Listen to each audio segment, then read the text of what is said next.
If I were the devil. If I were the devil. If I were the prince of darkness, I'd want to engulf the whole world in darkness, and I'd have a third of its real estate and 4/5 of its population, but I wouldn't be happy until I had seized the ripest apple on the tree. Thee. So I'd set about, however necessary, to take over the United States. I'd subvert the churches first. I'd begin with a campaign of whispers. With the wisdom of a serpent, I would whisper to you as I whispered to Eve, do as you please. To the young, I would whisper that the Bible is a myth. I would convince them that man created God instead of the other way around. I would confide that what's bad is good and what's good is square. And the old I would teach to pray after me, Our Father, which art in Washington.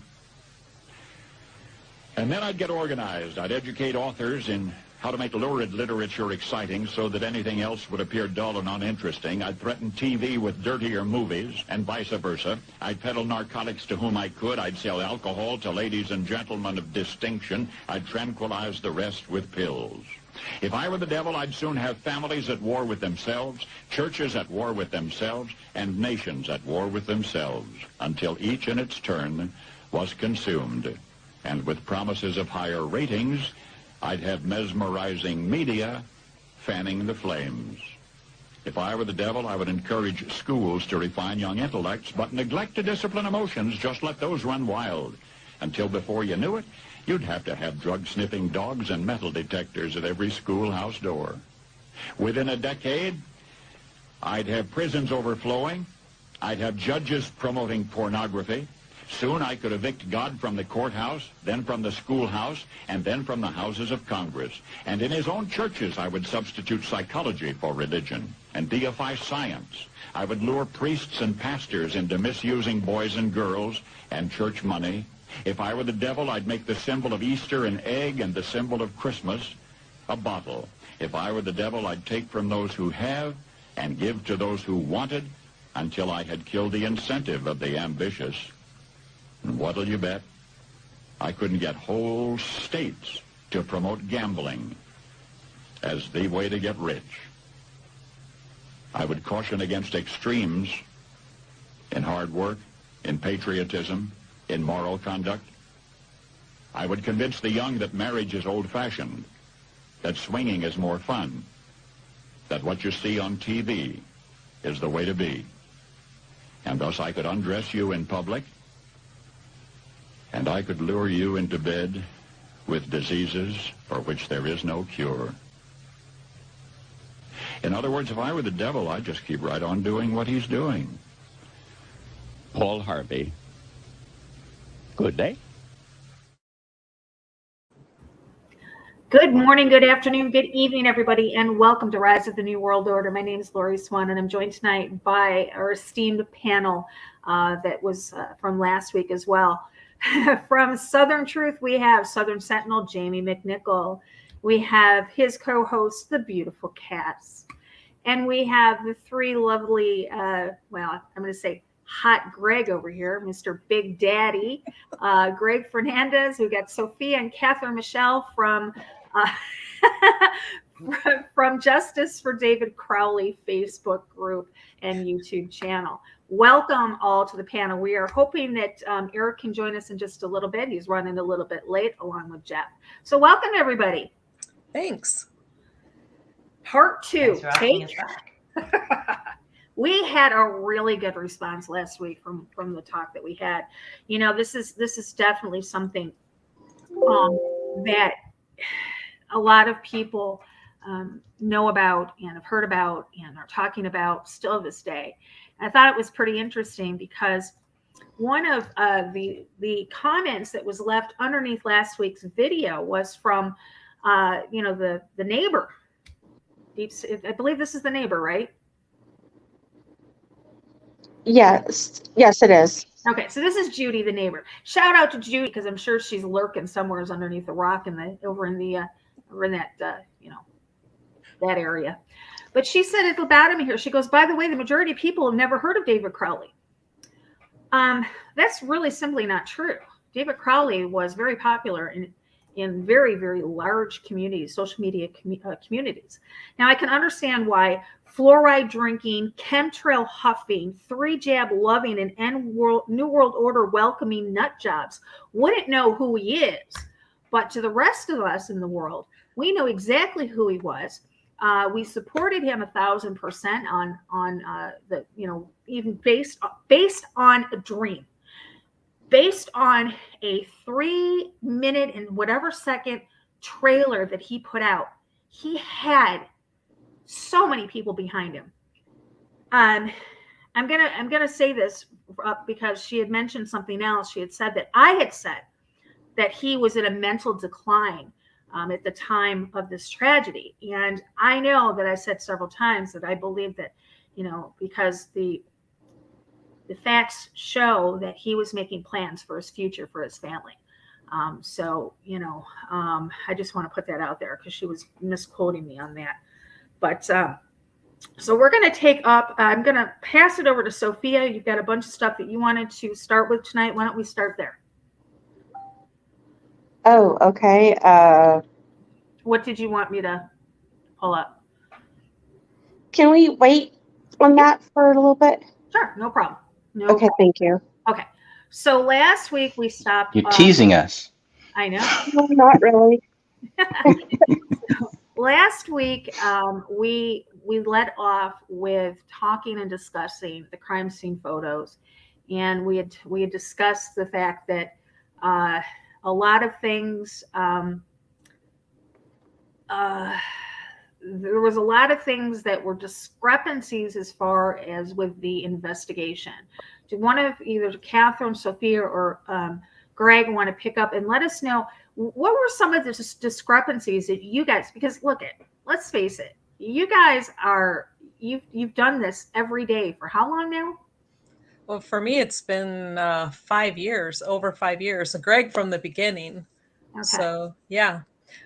I sent you some photos, and I don't know if you have those handy or not, but yes, the discrepancies, David's hand, the body positions, the skull piece on the Quran that's on the floor. There's all show movement, and then they describe it one way, and then it's described another way. A photo shows it one way, another photo shows it. It's ridiculous. No. Okay. Let me get, now, what do you want? Because Catherine sent me photos of his hand.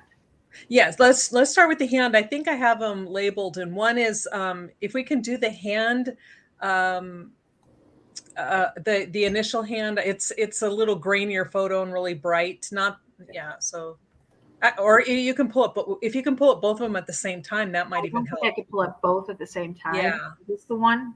Well, that's the one that was taken later, and I zoomed in. There's the initial photo. Okay. Let's talk about this one. Mm-hmm. You can clearly see all 4 fingers, and I'm pointing at the screen, not realizing people can't see what I'm doing. This thumb, you can actually see the thumbnail, and but you see all 4 fingers going up. The thumb and the ring finger are not touching. And this was from the initial photo when they first walked in and they took a picture of the bodies on the floor. Okay. I'm kind of having a hard time. Okay, so yes, that's the index finger, correct? Okay, and that's the index. There's the middle. There's the ring. There's the pinky. So it's not okay. So you can't even really see his thumb on this one. Well, if you go real slow, and I'll tell you where to stop. Keep going up to the left, but up like you're going up toward the index finger, and stop right there. Right where your cursor's at is the thumbnail. Okay. So that's where the thumb is.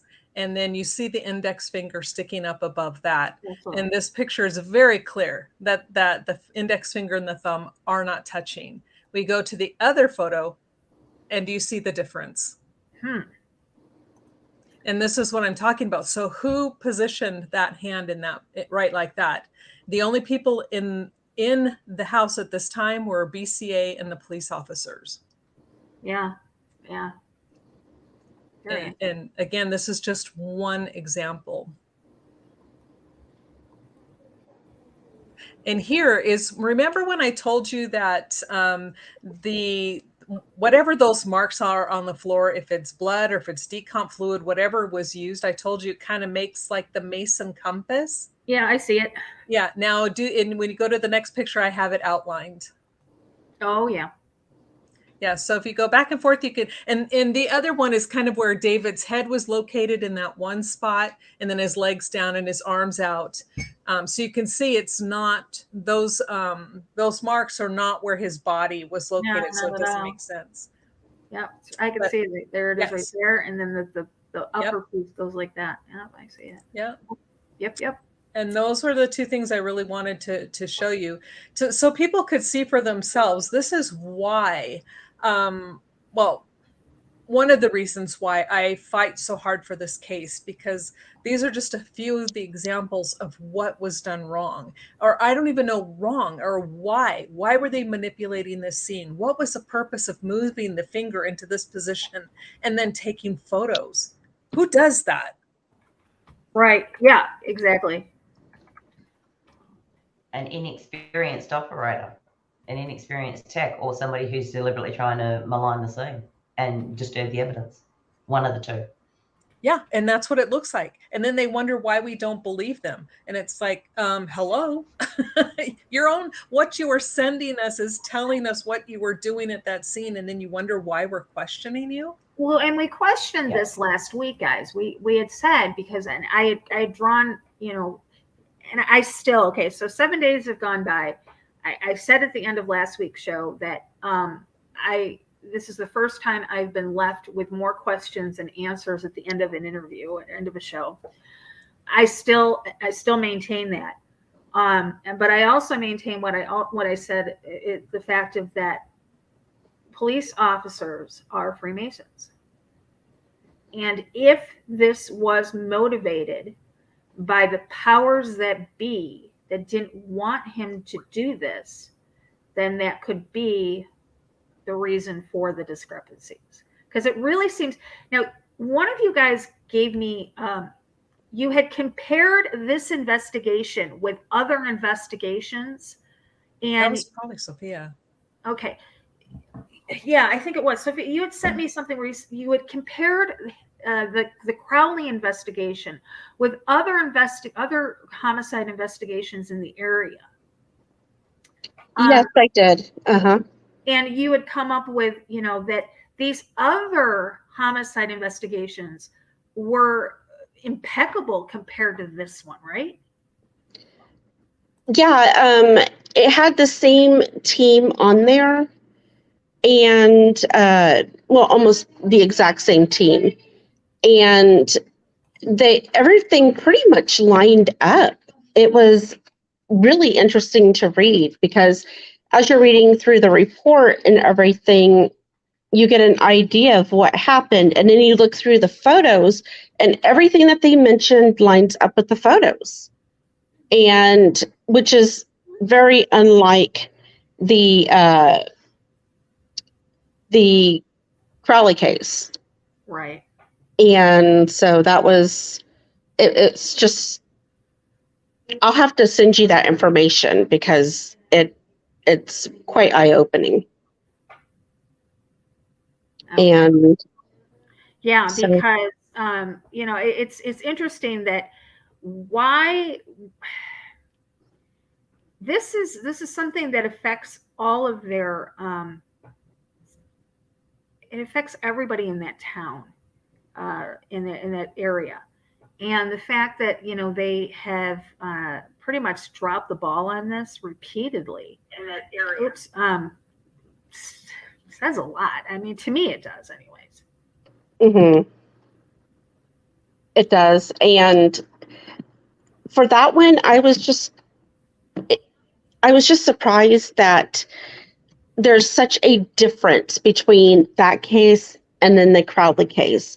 And it's only about maybe 16, 18 months after the Crowley case.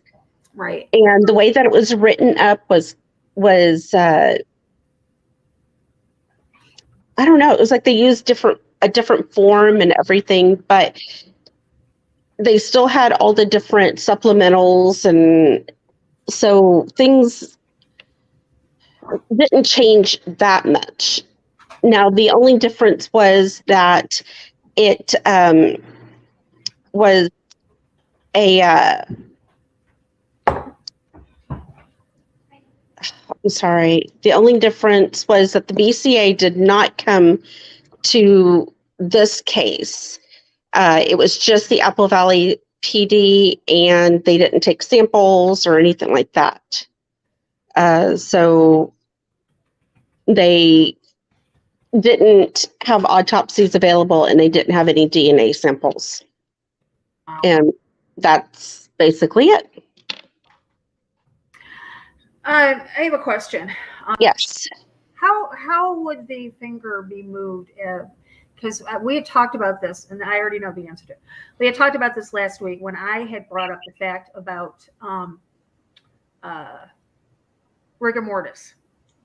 Yes. And I said, how could they move the finger with rigor mortis? What was the answer to that? Rigor had already passed. Right. Rigor doesn't stay very long. No.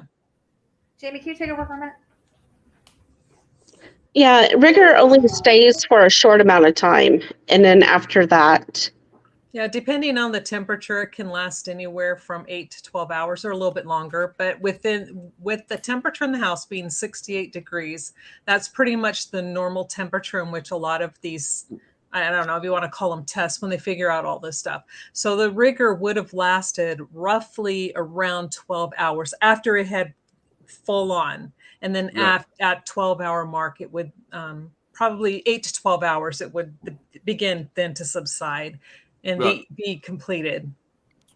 So last year, Catherine and Sophia and Greg, there was a question last year mentioning about the bugs or the worms that could be coming out of the body. Can you just elaborate to the new audience about that with the temperature that we're just talking about? Would that create bugs or worms coming out of the body? Okay, so people are talking about the maggots, and that is generally what happens when it's warmer temperatures. But it's in the middle of winter in Minnesota, so the flies aren't alive outside. So that is more than likely the reason why there were no fly larvae within that house, and there were no maggots, because the temperature was just simply too cold. And that's the best answer. Now, if this had happened in warmer climates, or, say springtime, fall, something, well, yeah, there would have been maggots. But in the dead of winter, flies don't live in the cold. No, they don't. And there's another question that some new audience is saying. At any particular time, did David Crowley had a bit of a setback? Not mentally, like if people saying he had a mental illness or something, like he was going through a mental state. But at any given time, how was the relationship going with his wife and his daughter? Because there's been some rumors that there could have been some type of falling out and that, but more so, there was more to do with the work, with this new movie, getting a contract or getting things organized that were putting pressure on his personal life. Right. And so many people keep going at, back, the journal, the day one journal. He was, it is clear that he is expressing emotions and feelings and frustrations that I don't know any parent has not experienced, especially someone in his shoes. But people say he was declining. Well, when the journal ends, he's felt the best he ever could. He said he finally connects with his daughter and life is great. The movie, his scripts are finally done. He's gotten it all finished. Right. And now he's looking forward to starting the other projects he has listed, the other movies. He can put Gray State to bed. That's not someone who's declined mentally. No, not at all. Not at all. And he did not have any physical ailments. There was no diagnosis of PTSD. He didn't present as anyone with PTSD. And that is not to say that the war did not affect him, because it affects every soldier that went over there without exception. But it does not equate to him, losing control and snapping. He's this great guy. They can't, I don't know if he's a great guy. How long was he back? I mean, it's usually, the decline is usually evident when you first get back, because we know 22 22 veterans a day commit suicide and have that decline, but you see it. I mean, it's not something that they just, have some normal, appear normal or portray themselves as normal and then all of a sudden snap. Correct. That doesn't happen. Yeah. I mean, he'd been back for years. Maybe Greg or Sophia might know exactly how long, but it had been years. And yeah, he was out. David got out in 2009. 9. So we're talking year. Okay. Yeah, 5 or 6 years. So, 5. Let's just cut it and say 5.5, because this was the beginning of 2015. So, or 6, 6.5, whatever, 5.5, 6.5 years. Yeah. But yeah, I mean, when you see soldiers who have true PTSD, anything sets them off. Guns, fireworks. You would think if he had true PTSD, he wouldn't have been able to even participate in the scenarios that he was putting out there. There was guns, there was violence, there was. I mean, that watching that trailer is pretty traumatic for somebody who wasn't involved in all of that. Correct, and that right there, should be telling a lot of people it's not what some others are trying to put out there. When the police themselves say they can find no motive, if they felt PTSD was a motive, they would have said so. They said they found no motive. Yeah. Now, Catherine, Sophia, and Greg, there's a question on Southern Truth YouTube channel with simulcasting right now live. The family of David Crowley agreed not to have a full autopsy on that. What was the purpose behind that? Okay, I have my volume down. I'm sorry, I didn't hear you. They had an autopsy. They had a full autopsy on the body. Yeah, there was someone in the chat room on Southern Truth that people can actually go and they can go to my website. You can download the actual final autopsies. Now, obviously, we didn't get the notes, the recordings, and everything, but we got the final autopsy. Apparently, the family said agreed that there shouldn't be an autopsy done. I mean, wasn't there? Yeah, there wasn't. That's simply not true. Yeah, no, that's not true. Yeah.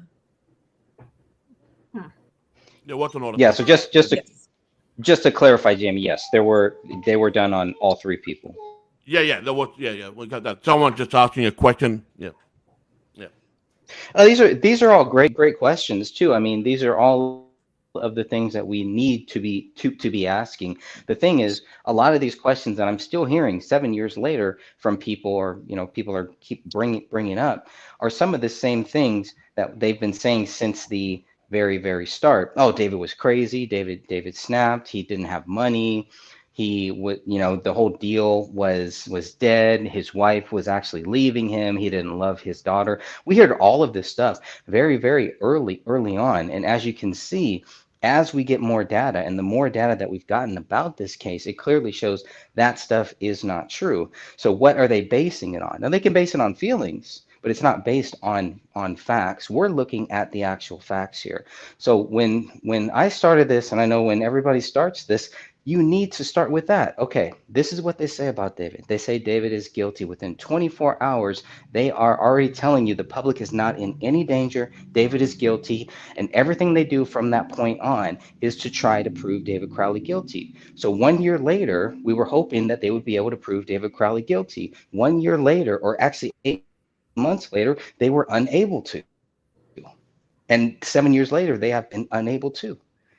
There's none of that has ever changed. The only thing that has changed is that we have more evidence to back up the fact that David Crowley cannot be proven guilty. Why do you think people are? If you want to believe he's guilty, you can.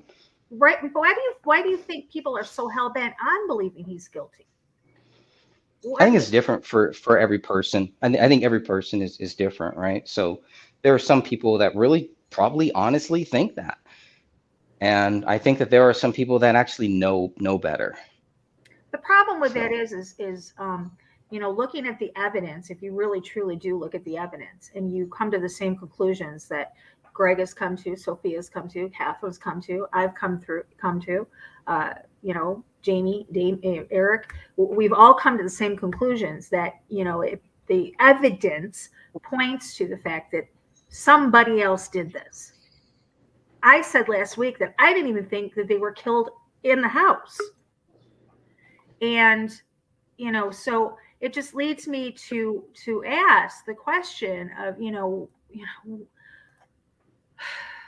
why are people so hell-bent on trying to make this guy out that he's guilty? And I asked that same question, and not only just that, it's like, why do they want to believe it, but why are people downright getting nasty and belligerent just because we believe in his innocence? Right. They are so, like you said, hell-bent on saying he's guilty without any proof whatsoever. Right. And then they want to attack anybody who says he's innocent. Exactly. What the hell are they gaining? Oops, I'm sorry. What are they gaining from that? Exactly. I've had that same question. Again, I offered them a platform, but when I saw the way they acted and they portrayed themselves in a private chat, I wanted no part of it. And I told them I wanted no part of it. I was not going to get involved in the what I would say, the mudslinging. Okay. The drama? Yeah, I wasn't involved in that. I wanted to come on. I wanted to have a conversation. I thought that the person that I had on originally knew something, but she concentrated on that damn foot for 2 hours. And it just got to the point where it was ridiculous. I really thought that they had something to show me, to kind of prove to me that I was wrong all these years. And the thing, like you were saying before, and this is just an example for people to understand why a lot of us are so frustrated with people that do this kind of stuff. They take my videos and then they completely misquote them. They take things out of twist things around, and then prove the fact that what they're saying is a lie when they created that lie. For example, a long time ago, one of my videos, I was talking about a book that I was researching for. And it just so happened to be that my mother was married to a guy who was in prison for murder that this book was written about. Well, these guys wanted me to write from, their side of the story. So I was reading this other book. And then so I started doing research. I said, for a book I was going to write. So what did they do? They turned around and twisted this garbage and was telling everybody I said I did research on this book, Evil Intentions. I never said that. I said the book was total garbage and I wouldn't even want to be associated with that. But see, then they made an entire video on that. And just to deflect from the case of David Crowley, they tried to tear us down to make us look like liars when I never said that. I was researching my own book. I made that very clear. And I made it very clear. I stopped when I found out these guys were dicking me around. So, and this is what I'm saying. They go to such extremes because they are so angry at David and so angry at anybody who backs this man up that they will attack on all ends. Wow. Yeah, I know. And they continue to do it. That's just it, is they continue to do it. Yes. Time after time after time, they continue to do it. Well, it was like I was saying, Laurie, like I made a 2-minute video. I made a 3-minute video that nobody can debate with. Can you send that link? Yeah, I'm going to send you both of those right now. Yep.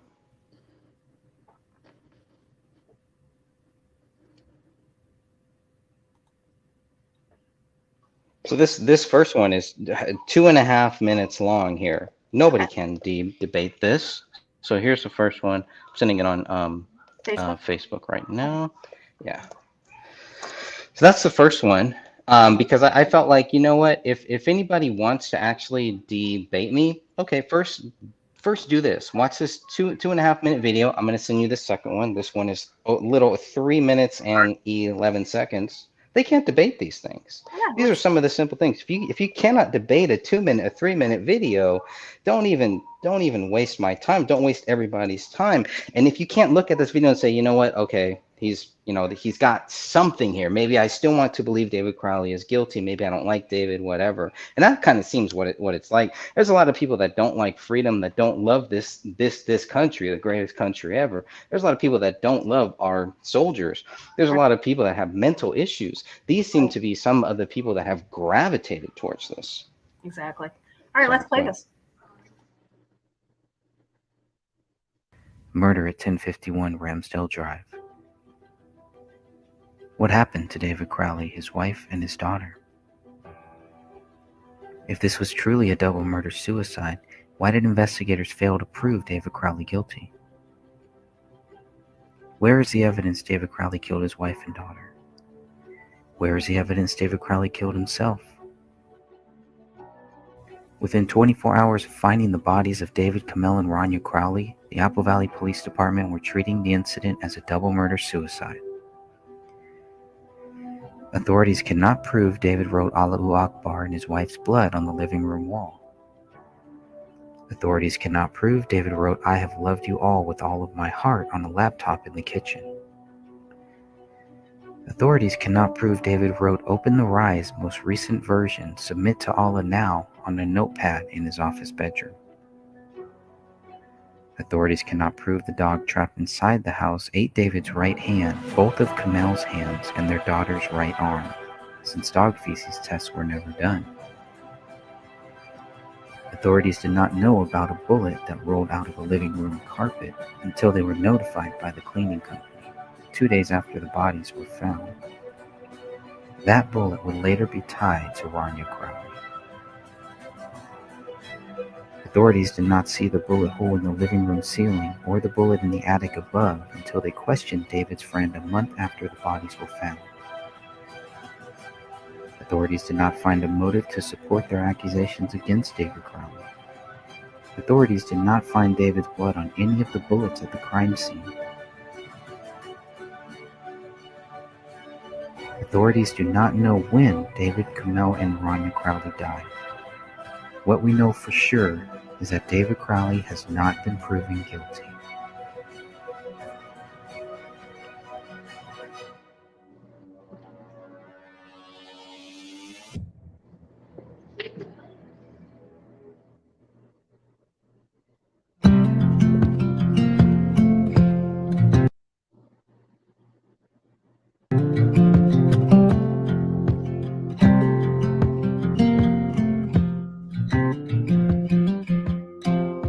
Okay, let's play the other one. And I will put all the links that we pull up tonight, everything that we show, I will make sure that the links are put in the description area below as usual for you guys. And this is the second one.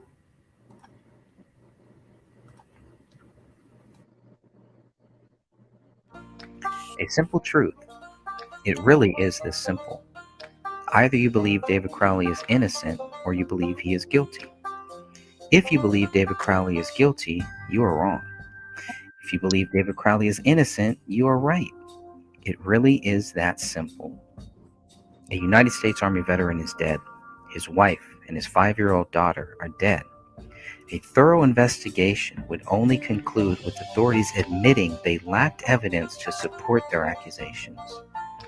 If authorities were to admit the case remains unsolved, they would also have to admit that the public may still be in danger. I am not able to solve this case. My interest is in forcing authorities to admit David Crowley is innocent. The reason they refuse to talk about this case is not because they are confident of David's guilt. They lack confidence in their allegations. Their department wishes to move on, but they are only lying to themselves. They must know the simple truth, and they need to publicly admit this. Their credibility depends on it now. The unspoken truth is that David is innocent until proven guilty. Why are authorities running from this simple truth? How long do they think they can run for? You cannot run from God. You cannot run from your nightmares. And you cannot run from the facts.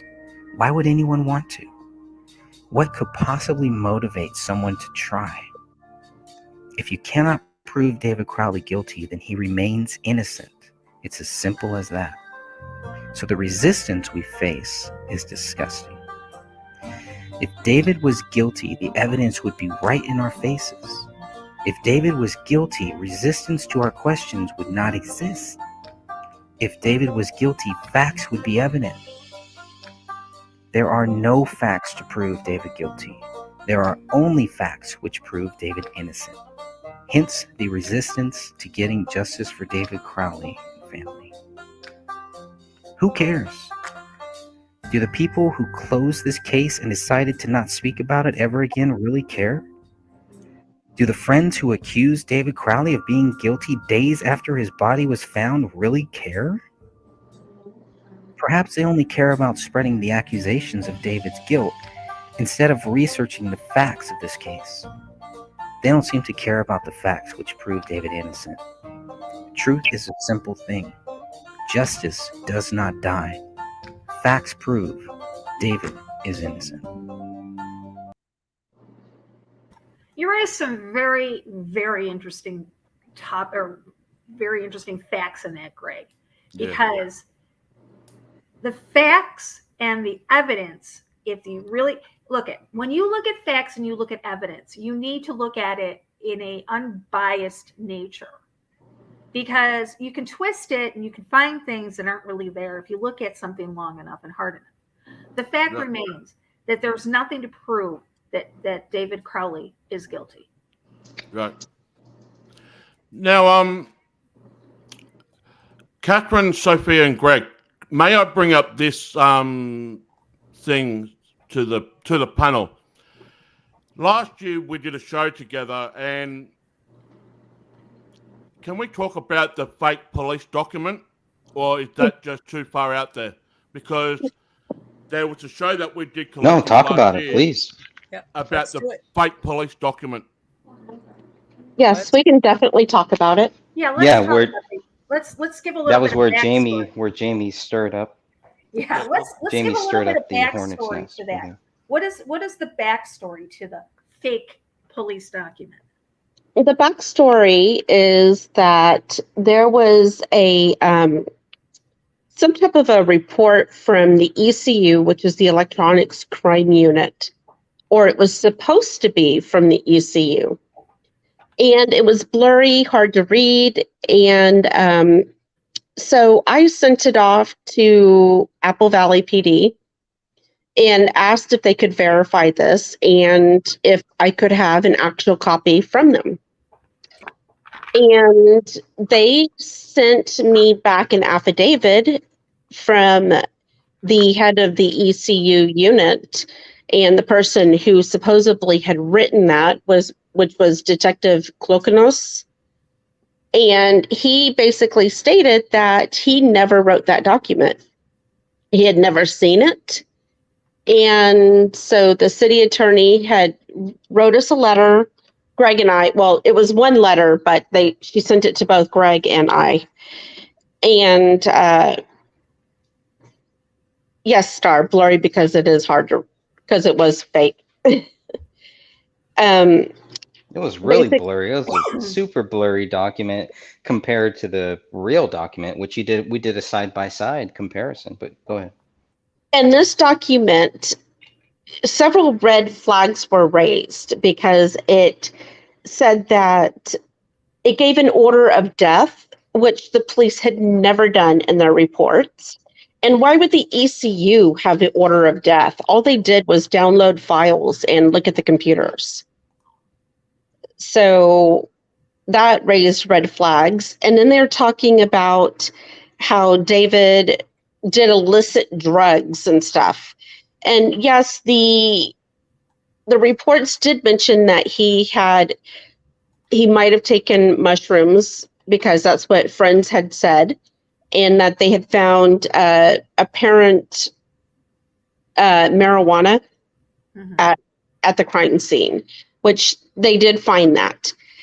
But this report said that he had been doing illicit drugs up until he died, and that he was not sleeping.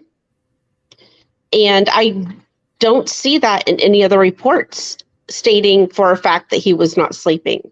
So there And- was a lot of, oh, Yeah, go ahead. and please let everybody know that the toxicology report came back clean. He didn't even have marijuana in his system. He was Correct. completely clean. And this toxicology test is highly sensitive.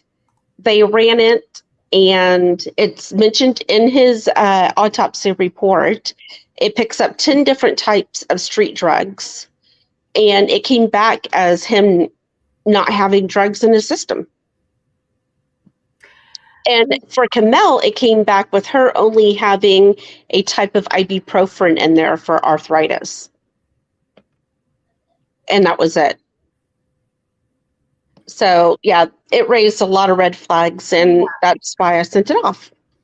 And And do we know- shrooms would show up, right? All that stuff would show Yes. up. Shrooms, Yes. weed, Yes, it if, would. if it was there. Absolutely. It doesn't matter if it's three weeks. I mean, if it's 1 month or something, right? I mean, we used to back in my younger days. Well, the thing of it One- is when it comes to substances in the body, okay, your Mm-hmm. body has to metabolize the drugs to get it out of the system. So if you're deceased, your body's not metabolizing them anymore. So they do stay in the system longer. Okay, Until because they're every drug removed test that I organically. took.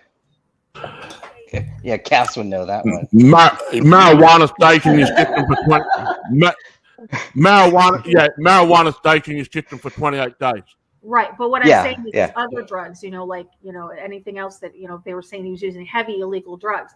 That's certain drugs stay in your system a week, 3 days, 10 days, but that is in a person whose body is metabolizing those drugs out through your liver, through your kidneys, through your bloodstream. Once your body is deceased, those cease to function. So you have it's not being metabolized. No.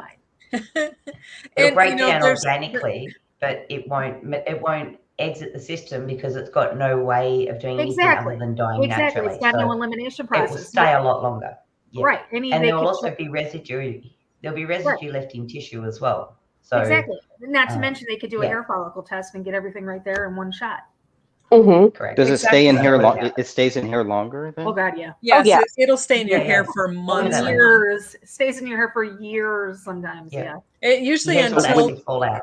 okay, like we would have people come into the ER who would especially soldiers and stuff, and they know when they were doing pot and they would get sick and they'd come in, they were always trying to take all of these wives' tale concoctions to try to trick the system, right?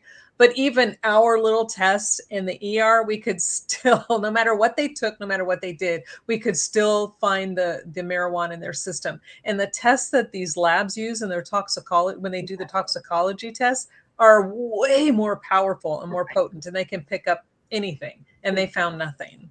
Somebody says, unsure of mushroom shows because we make DMT naturally. That's a good point. I don't know about that. And Mushrooms, I don't know about either. I don't know. and psychedelics, which would be mushrooms, correct? Yes. That's one of the tests that they do test for. Mhm. And it's called the immunoassay test. So that's the type. I was just reading it off of David's autopsy report. And I can Google that if you want, and we can. Yeah, we can maybe circle back to that. Sure. Yeah, the main thing is the cops don't credit weed or drugs or anything like that with Yeah. this murder. If you look at what they really credit with this murder, it's really nothing. It's just because they couldn't find that anybody else did this, even though they didn't look for anybody else to have done that. Right. They It's a double negative. exactly. They blamed it on somebody else, yet they never looked for somebody else. They don't have anybody else, but yet, it just seems like they took the easy way out. They just decided that, he was, and I hate to say this, but to me, it just feels like they said to themselves, you know what, this guy's just not worth investigating. Well, you see, I think at the highest level, yes. I think at some point this case got shut down. I think some real investigators did try to investigate this and did really try. But I mean, if your boss comes out after 24 hours, maybe even less, and says, hey, this is a double murder suicide, everything you do from that point, you're not going to challenge that. Right. That's right? what I mean. I think so. this, I mean, they should have was never shut down done from that. a high authority, and it just makes me feel like these people that are hell bent on continuing the lies, continuing the cover up. It just feels to me like they have some sort of purpose. They are, because, okay, guys, I am a conspiracy theorist, but there are people that the powers that be send through social media to kind of throw shade on people like us. Can I interject something here real quick? Absolutely. I would like to address, I haven't been watching the comments, so if Christina has said something else, aka Mama Gamer, oh no, she made the comment earlier about, she had to leave. She had to catch the bus. Oh yeah, see, it figures. Because she was making the comment about, well, if there was anybody else there, where's their DNA, right? Being so snarky, and I'm so sick of her freaking attitude. Let me tell you. Here's the point, little Miss Mama Gamer. There is DNA that is not accounted for. We know this, and we're bringing this up as we're doing our videos. There's DNA that doesn't belong to David, to Kamel, or to Rania, but it's in that house. And then plus we don't know. We like Greg was saying in his little snippet there, we can't solve this crime. We can't solve it for the police. We can only show what's going on. But does that mean somebody could have used gloves? Yeah, hello. There's a lot of reasons why DNA from the perpetrator, it could be there, because like I said, there's DNA that was never identified that's mixed in with the blood and the other samples. There's DNA on the gun that doesn't match any of them. Yep. And these people overlook, and on the bullet too. Yeah. Okay. So these people overlook this fact that there is somebody's DNA. Now, this could mean several things. It could mean that the person whose DNA that is on that gun does not have a record and does not have their DNA on file to be found. Because they never tested anybody else. If they would have tested a bunch of people, who knows what they would have found. Wow. Am I wrong about this? But it seems to me like the police did nothing but contaminate the crime scene. I give them the benefit of the doubt. I think me and Catherine probably disagree on several things, but we can still have a nice chat about it, right? She's not doxing me, I'm not doxing her or anything. We can still talk about it like two rational people, which is the whole point of the Justice for David Crowley and Family Facebook group. The whole point of looking at this case to figure out what happened here. It's not about me being right. I know for Catherine, it's not about her being right. It's just what does the evidence say? What do the documents say? That's why it's so important that everybody here, everyone listening, everyone watching has access to those documents. You can decide for yourself. Okay, it's not going to hurt my feelings. Right. And you know what? If you don't agree with the Justice for David Crowley group, if you don't agree with me, if you don't agree with Jamie, if you don't agree with Catherine or Sophia or Cass or Greg or anybody, if you don't agree, that's the thing, Laurie. Just walk away. We have to agree. We have to agree with Jamie. That's the thing, Laurie. Definitely agree with Jamie. The opposition don't want to come on the panel to debate us. They just want to bash on channels and text messages. Last year, I just want to say this. Last year when Greg, Sophia, and Catherine came on with Eric, the next day, Mama Gamer, Judy, and another lady, I can't remember her name, just came out in droves. My only thing I want to say to these people, if you want to debate or debunk anything that is being shown here, or what Greg does, or what Sophia does, or what Catherine does, come on the panel and let's have a talk. But that's the thing, they don't want to talk to us. So Mama Gamer, if you want to keep doing this like you did on my show last year for 5 minutes, well, what credibility do you have? Exactly. If you're going to bring it, if you're gonna come on a panel, act like an adult, not a child, bring something to the table, let other people have their say, come up with an open mind. I don't think any of these people have any desire to meet you guys in the middle at all. No, Well, no, I've chatted. Yeah, I've chatted with her. We've gone back and forth. I chatted with multiple people. Like I said, a couple days ago, I give everybody a chance. But yeah, it's like you say, if you can't bring anything to the table, please don't waste my time. Don't Well, waste and other not only people's that, time all here. of this I'm going to debate you. All of this aggression is ridiculous. Be an adult and have a That was based. discussion. They're just Well, yeah, but hacking she what I came at did. me, They're she's like, hacking what I did. well, she came at me and she's like, I want to, just you and me and debate. Nobody. I my feelings, my opinion about this is not up for debate. Exactly. Okay? Well, the thing is, well, sorry, Laurie. No, I was gonna say, so I don't understand why she would even want to talk to me. She's not gonna debunk this whole David Crowley. I know the person who did all this.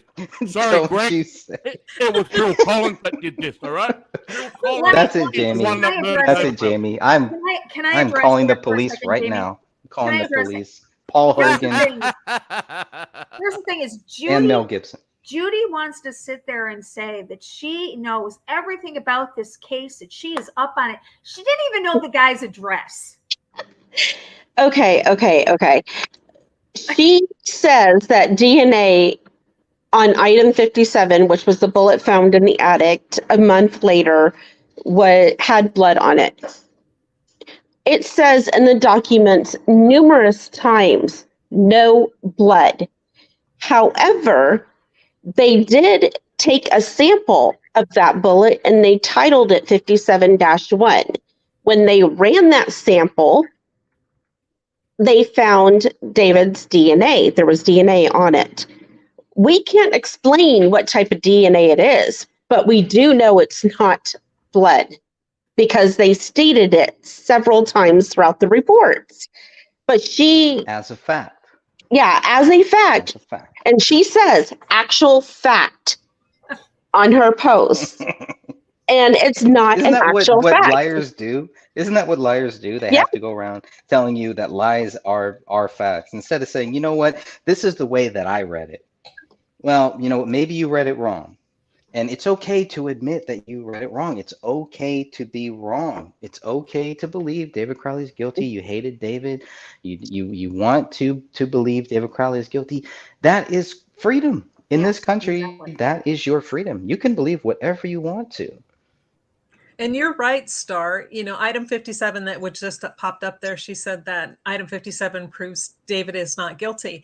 And that is true on multiple levels. Yes, it has his DNA, but it was a minute amount. However, we have to keep in mind, this is the bullet that was found in a ceiling in the attic, which was shot through the ceiling they found it a month later.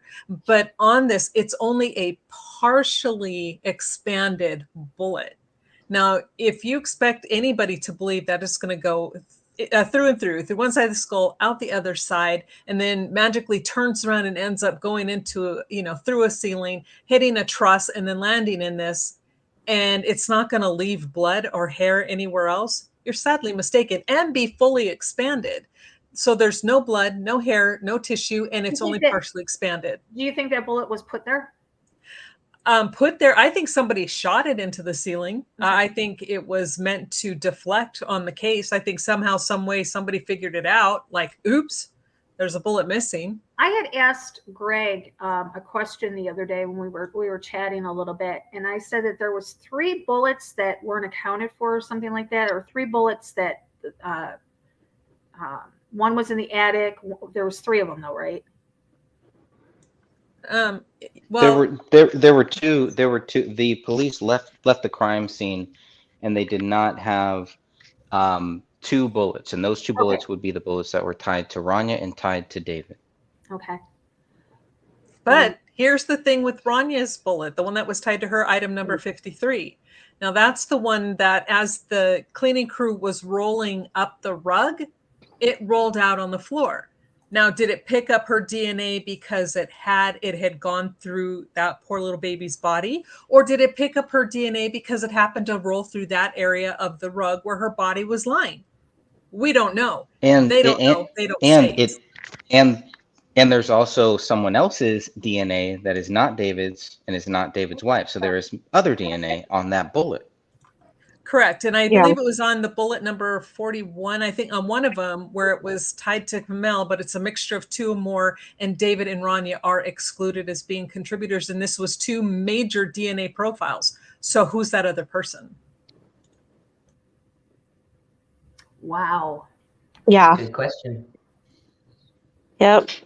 And again, this is what Sophia and I are going to be covering in the next portion of the next set that we do on the blood. Yeah, guys, I just want to say there are 26 people right now watching on both platforms. And I want to say something that the ladies here, Catherine and Sophia and Greg included, let's say the three of them, are putting together such amazing factual videos over on their channel. I go over there, I try to go over there, and they are not getting the views that they deserve. So I'm gonna put the link in the description or in the chat room for you guys, because I really think you need to go over there and support them and watch these videos, because they're very well put together, very informational.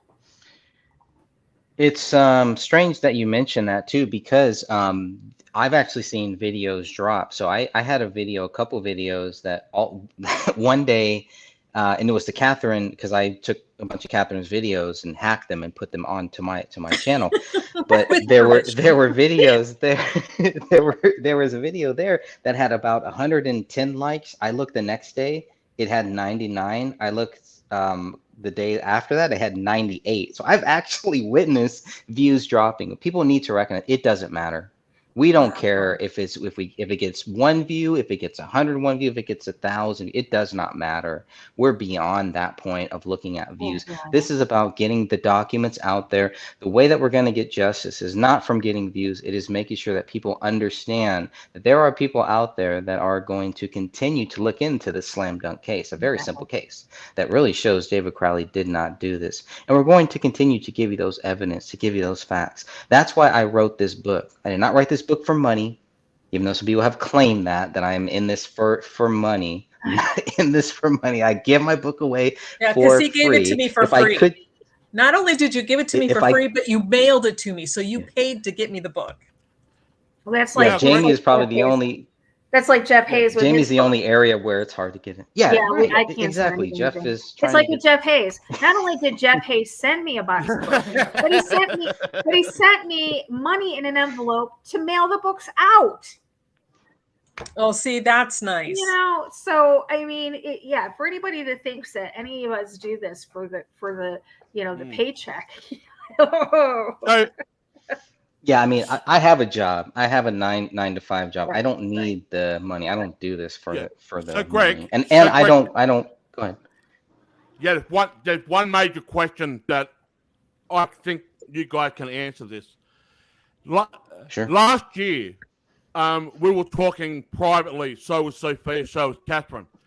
Can you just address the audience that you guys were giving? Well, I think it was Sophia was giving a letter from Apple Valley Police Department stating that they would not release any more information in regard to this case. Can you just talk about this?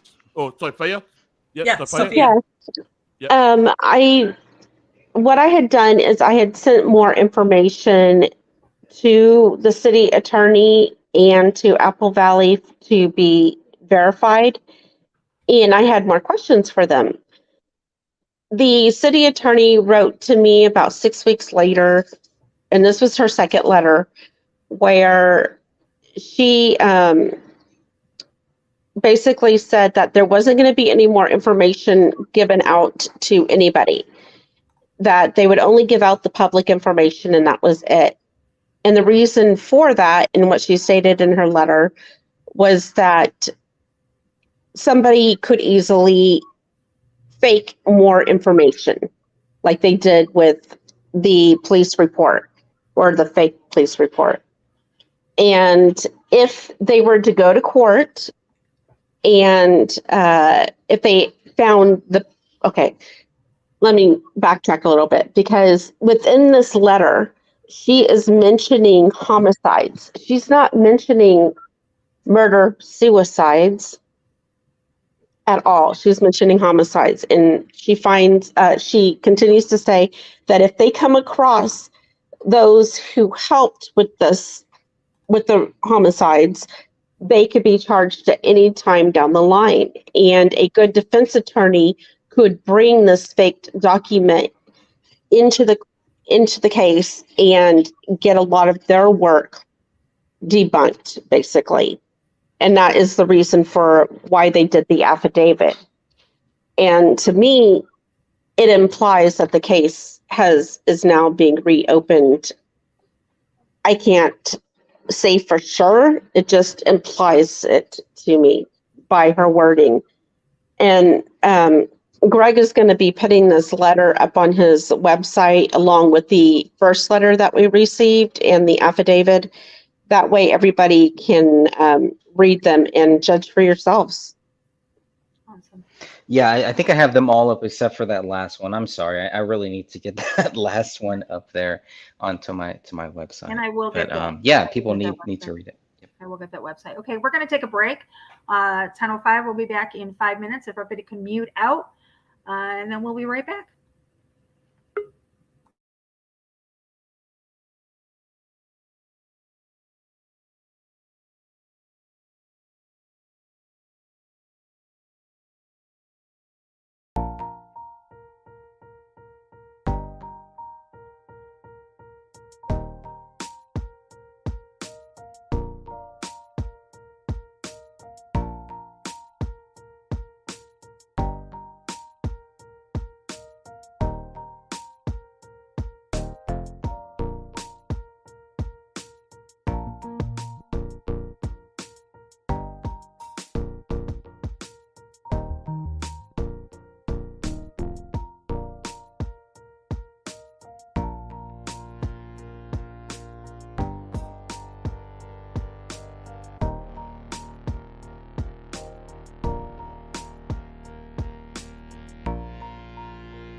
Do we have Eric here?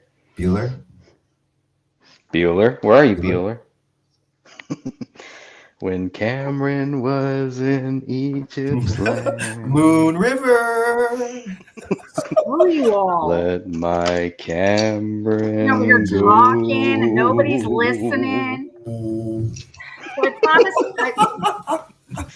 Sorry, Laurie, I didn't hear you. Okay, yeah. I only hear myself. All right. That's fine. You figured it out. I Okay. got it. Lukewarm That's Eric really is in the funny. house. Is that Lukewarm right? Eric up in his. So I yeah. promised Greg. I haven't heard my theme music I today, guys. promised Greg that I was going to play his theme song. Here we go. Oh, you got it?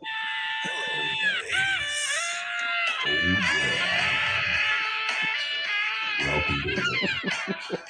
Yeah, don't play too much of that. They'll ban it. 20 seconds. Oh, it's great. Hello, Great. ladies. That's right. Well, we Starring want to, lovely Laura. we're gonna Lovely. put Eric Sexy in. Sophia. Nice to join us, Sassy Sentinel. Jamie. Who do we have? Eric? What's his name? Eric? What? Sassy Sassy I Sentinel. was all in porn zone. My bad. What? What? Oh yeah, no. I had 15 Shades of Crazy going on right now. Somebody I left. lost- Somebody. Half my arm is hanging off. It's my shoulder. It's not there. I lost a couple toes, and I think my nose got cut off. But I couldn't smell. But no bears. Yeah, But no there's a lot bears. going Right? on. No. Yep. It definitely is a crazy rabbit hole conspiracy that I've been going through, and Laurie and I talked about it. And once it all pans out and all the information comes out clearly, I think we got a mind blower going on. That's all. I'm going to leave it there, folks. Yeah. Eric, when Eric messages me at midnight, 12:30 a.m. in the morning, with "I need to talk to you now." Mhm. I've Need you to known look Eric at for some stuff with me. yeah, I've known Eric for years. I know, he is not the type that's going to message me at midnight and say, "I need you right now." Yep. Right here in our back. So what were we talking about? Oh, thanks for coming, by the way, to G'day, Eric. our show. G'day. G'day. My show. We're blaming Phil We got the Collins hijack, tonight. Eric.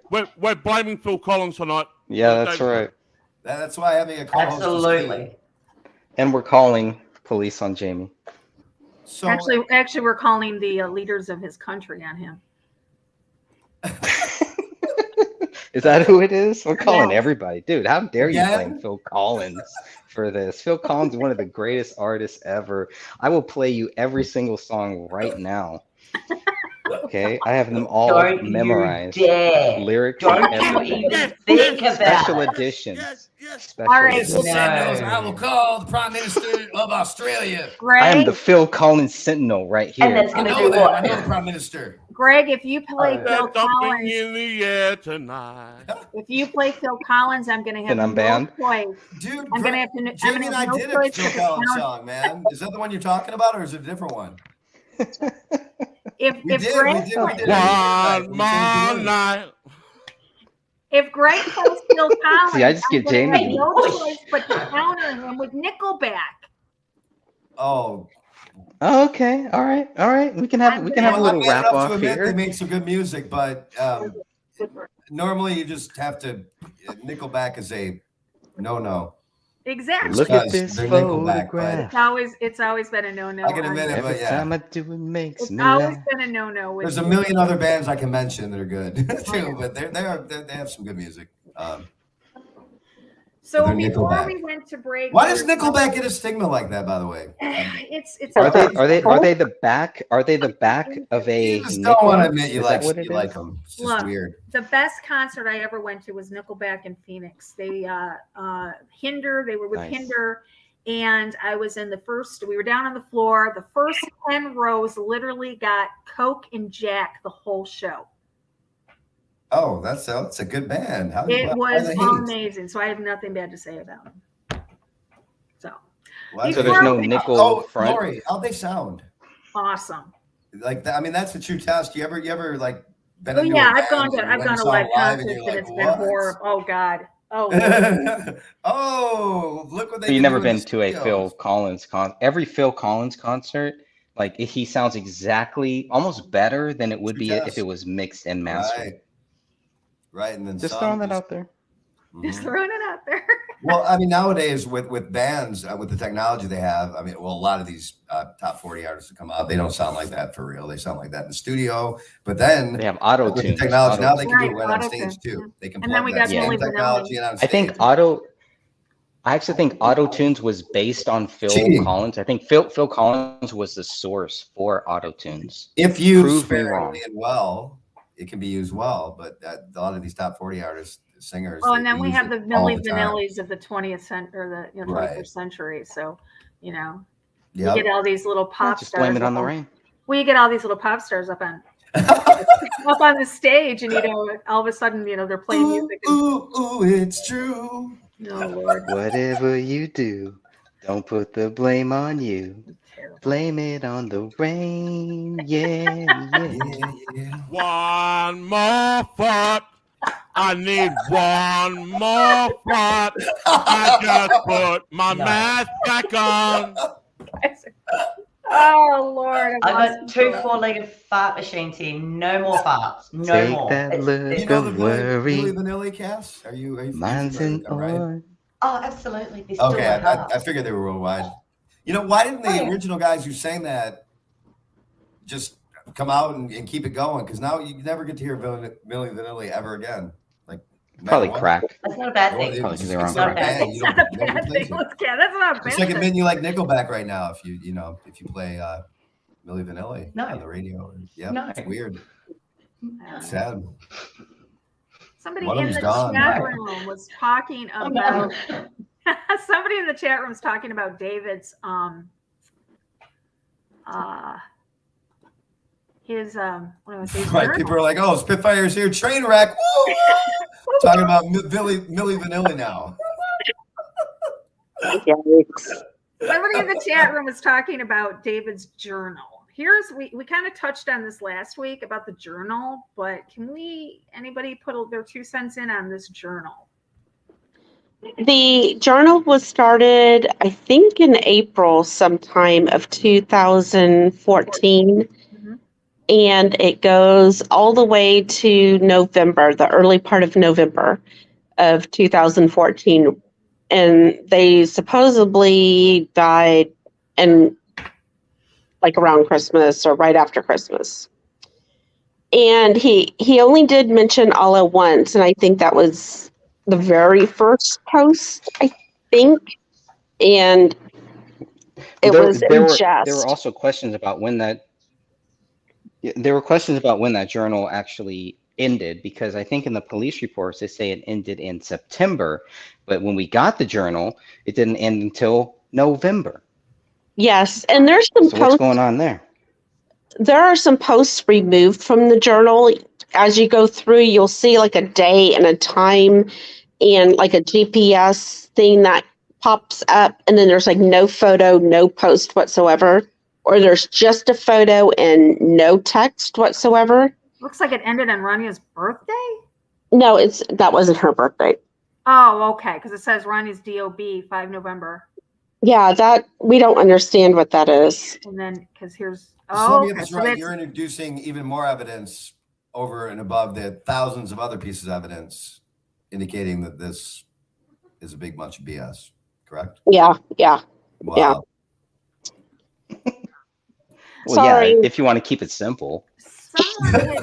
someone had put out a good, well, not a good theory, but somebody had put out a theory early on in the broadcast, and I was kind of waiting to bring it up until Spitfire had joined us a little bit. But here, somebody had posted a thing that that there recently was a Facebook post implying that this was all just another false flag, and David and his family are still alive.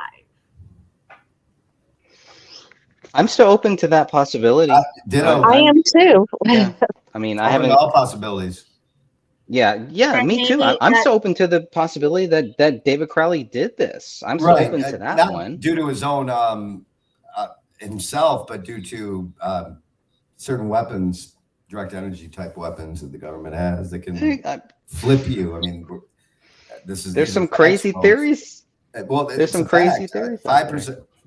I like to say this: 95% of these people who say they're targeted individuals and direct energy weapons and all that are just batshit crazy. But there's a 5% that's not, and that that 5% is, when you think about the entire population of the United States, it's like 1 million people.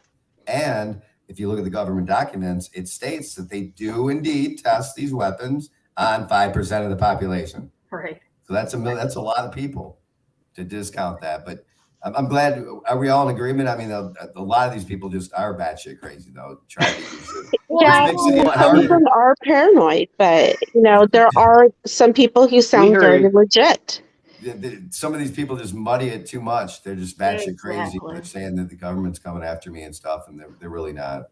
But we've dealt with time travel theories. We've dealt with the numerology theories. The paranormal theories is still one that I still look at. I'm still like, wow, okay, but obviously but none of these theories prove David Crowley is guilty. I mean, if there was a paranormal theory, it would be something where you would probably have a lot of evidence that David did this. Well, Greg, you wouldn't have all this cover up and all this. You're talking about keeping an open mind about David Crowley being guilty of this. What possibilities do you think would lead him to be guilty, if you're thinking that way? So what would lead David Crowley to be guilty here? I mean, you would have to discount everything. Back to direct energy weapons. Everything in that two minute video, in that 3 minute video there, it would all you would have to have that. If you can't put the gun in David's hand to shoot anybody, if you can't have if there's no bullet that proves that he shot himself, it should be everywhere. Just like Sophia and Catherine have talked about, the blood should be everywhere. All this stuff should be everywhere. If this was a real murder suicide, the evidence would be everywhere. It would be very, very clear. The weird thing is the response from the police, and I hate to say the response from the police because it's not all of them. I think a lot of them were just going through those motions, doing their job. Apple Valley, for those who are taking notes at home. Apple Valley Police. And I don't know. I don't know what happened where it got shut down. Why would they even assume within 24 hours that David was the only suspect? The public was not in any danger. That is simply not true. And the evidence doesn't point to that's where, okay, could he have done this? Yes, but the evidence doesn't point to that he did. Correct. That's the biggest part of it. And here's the thing. I want to say that I totally disagree with both of you and anybody who says that David could have done this for one reason and one reason only. And that is you agree with us then, right? Because we don't think he did either. Yeah, I mean, there's just there's no way. We keep it in the realm of possibility, but no, I won't even put it in the realm of possibility. Here's why. You do no, seriously, here's Catherine why. Was like, no, it can never happen. The skull piece that is on the floor has straight edges on it, on the skin, straight, and this skull piece belongs to David. Now you cannot get straight by having it fall off, having it pulled off, having it chewed off. It was some type of instrument that could cause a straight line. David could not do that to himself. So if he couldn't get his skull piece off with straight lines on the skin, he didn't kill himself. There you go with your logic. I know. How dare you bring some logic into this, Catherine? I'm sorry. Eric, Catherine is trying to fool you with that photo that she has in the background. That's really what it comes down to here. I said I was going to do this. She purposely tilted. That's just for you, Eric, right there. I would like to bring up the fact that his own cell phone, which is sitting on the island, didn't have his DNA on it. What? Yeah. Thank you for bringing that up. Yep, that's something we don't talk about much. Yeah, we don't talk about that much. It had Kamel's DNA, but it didn't have his, and it was his cell phone. Again, how does that happen? Again, I'm more questions. 5,000 reasons why this didn't happen the way they said it did. Yeah. There you go. I mean, so if you look, you have a cell phone. What? So could it have been white? I mean, how does your cell phone not have your own DNA on it? I don't. Especially when David is doing a lot of his one-day journal from his cell phone for years and years and years. how much you would have to wipe the cell phone with something to clean it Right, up and then right. put Kamel's blood. It's And not. I It just said does not this. make I sense. said That this cell phone after. is actually crap too. Can I respond to Linda real quick? Linda, NWF, Yeah, just NW Linda. firefighter. Oh, I hope she's a firefighter. That would be awesome. Firefighter. Woohoo! But they state bone my saw dad would was a do that. firefighter. When they do an autopsy, they cut the crown of the head off like that. Nothing could account for a cut like that on scene. And that's exactly what I'm trying to say. This was where his skull piece was at the scene on the floor, and you see straight edges around that. On the skin that's still attached to that skull cap, it is straight edges. And so Aliens. Paleo licked the phone clean. He probably did. Actually, it was on the island. He couldn't do it. Again, I'm leaving here with more He can questions climb. and answers. I don't like that. I don't, because you know how much sleep I've lost in the last week just sitting there, laying there thinking about this, running scenarios in my head, going, I'm still, because of the lack of DNA, because of the lack of the blood, because of the way the blood spatters, and all of this leads me to believe that they weren't even killed at the house. And all of this information is on Greg's website, and it's also in our Justice for David Crowley and Family group. So anybody can come and take a look at it and read it. And you'll see we weren't exaggerating about the cell phone. We weren't exaggerating about the bullet in the attic, which is item 57. And it's 57, but they tested it as 57-1. Mm-hmm. But all that stuff right there, you can read about it and see for yourself in black and white. Look at all these files, guys. If you go to the Justice for David Crowley and Family and you go to the files and you can look at all of these files that you can look at for yourself if you're interested in digging this, digging deeper in this for yourself. I mean, this is just all the files that they have. I sure hope you got this backed up. Yeah, they're all there. I think if you go to my website, it's probably an easier format because of how I've kind of cataloged everything. So if you go to thegraystage.wordpress.com, a free website. I mean, I just created this thing just so people could have access and download all of these documents, watch all of our videos, just a one-stop shop where they could access all of these different things pretty quickly here. That was the whole point of it, because of the shadow banning, because of the YouTube shadow banning, and because of the Facebook and all that stuff. Just so many different weird things that were happening. So that's where I've made sure to host everything. It's on my website. And I want to jump in here and address something that, Laurie, you've been saying last time and this time as well, about how you don't think that they, love your mask, Jamie, how you don't think that they were killed in the house. And, that's the thing. That's kind of where I'm open to either or. But my question is if they were killed in that house, where is their blood? Their blood is missing from the scene. It is not. It is exactly what I can't get past, because when you think about it, we talked about this last week, head wounds, facial wounds bleed you can bleed out from a facial cut, a head laceration. You can bleed out if it hits the right artery. And it just seems to me like the lack of blood, the lack of spatter, the lack of DNA, there's something not right there. Yep, I agree. It doesn't make any sense at all. No. Nothing about the biological remains makes any sense, full stop, for what their time frame is. And I just wanted to add, I didn't get a chance to butt in earlier, but Greg, Catherine, and I don't always agree on every single thing. And when we come to that, we just agree to disagree and still continue to work with each other. We don't dox each other and, storm off in a huff or anything like that. We just agree to disagree and we continue to work. And we have come to the point where this case isn't about us. It is about the Crowley family and getting justice for them. Exactly. Yeah, I'm definitely gonna dox Jamie though, because he's talking. Right? What do you mean? It's always about me. I don't know. Well, I mean, Eric too. It's all about me.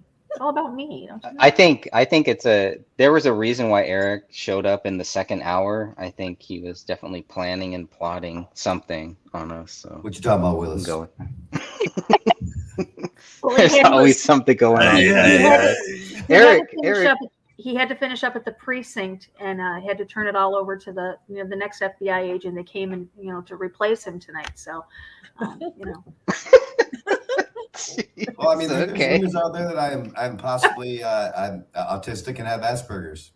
Oh, is that right? Okay, I thought I've heard everything about you, but no, Like me, apparently right? not. he's got Asperger's. I definitely have Apparently not. Asperger's, but we're not going to talk about my hemorrhoids on this. No, I'm going to shut up. Why Oh, no. not?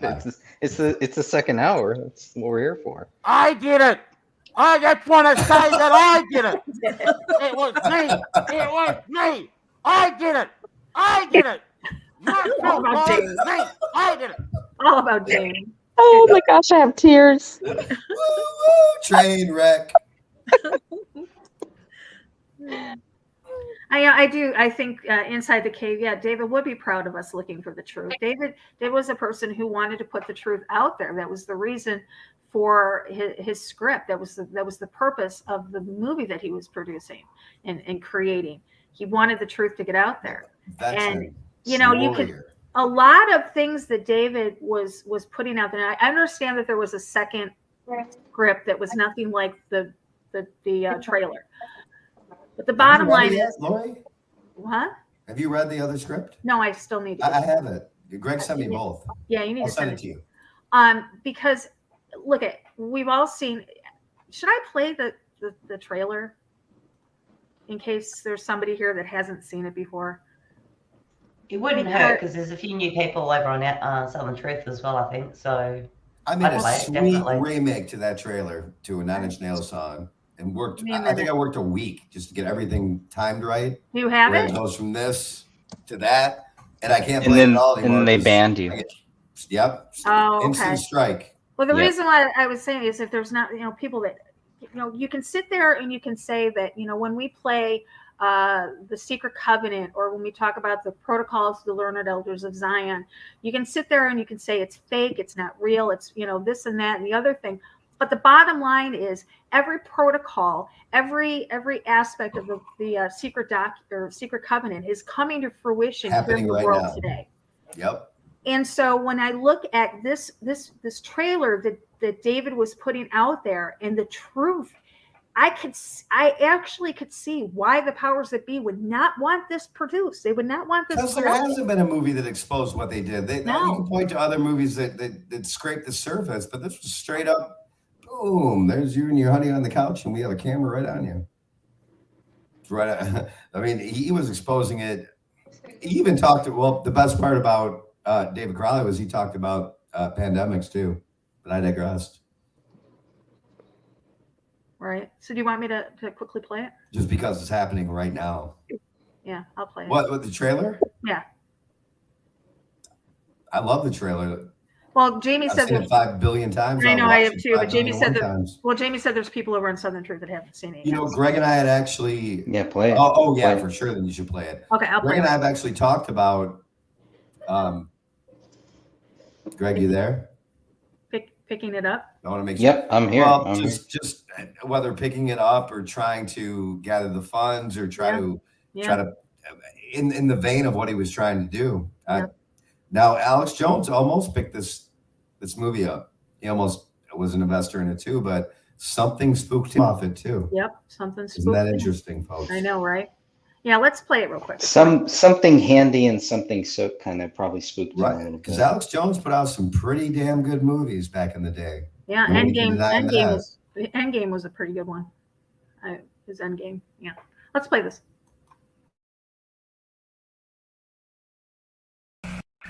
Sit rep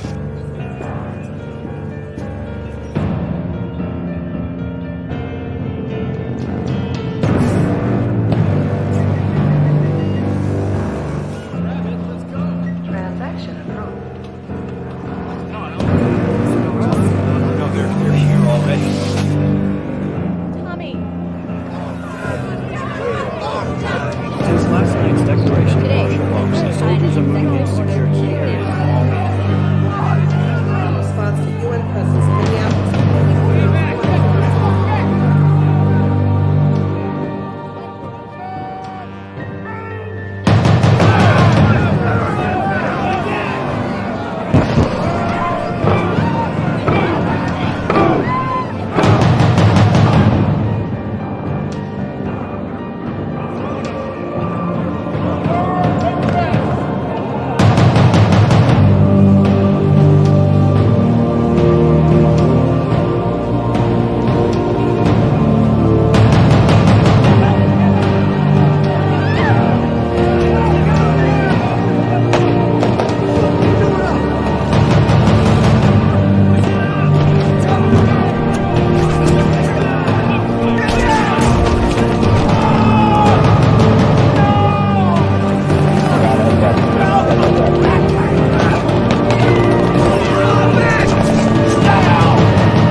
Last night I dreamt about how things were. Of every enemy of the state! And then I woke up here.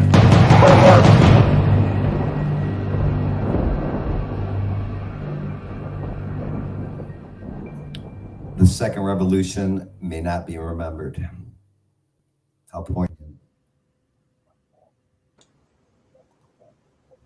I'm going to, there was something I had said to you guys last, said to you guys last week about the executioners, about the executioners scene there in the trailer. A number of years ago, a YouTuber called Ivana, she put out a really good video. Yeah, absolutely. She put out a really good video. Now, I have the video somewhere. I need to find it. And if I can find it, I will put it up on this channel. But she did the video, and it says, the great state exposes Freemasons mass killings with a guillotine. The director is dead. This was what her theory was, that she completely believed that that scene had something to do with it. I agreed with that too, her assessment of that. They're not there yet, but we're getting close, aren't we, kids? And the second American Revolution may not be remembered. Let's take that and talk about it for a moment if we can. Most people's, all their information it's on a phone, all their pictures are on social media. Very few people sit down and write anymore, unlike author Greg Fernandez and Jeff Hayes, who has disappeared. Yeah, he was here for a couple of minutes, and we have something to read. But everything, they could completely wipe everything that's happened in the past probably 10, 15, what would you guys say, 20 years? They could wipe it. Like most of the important information would be wiped because it's all digital. It's all numbers on a screen. That's why they hate Jeff's book. That's why they hate that he's writing those books. Yes. I mean, they're very powerful. So at the end of that video, to me, that was definitely telling.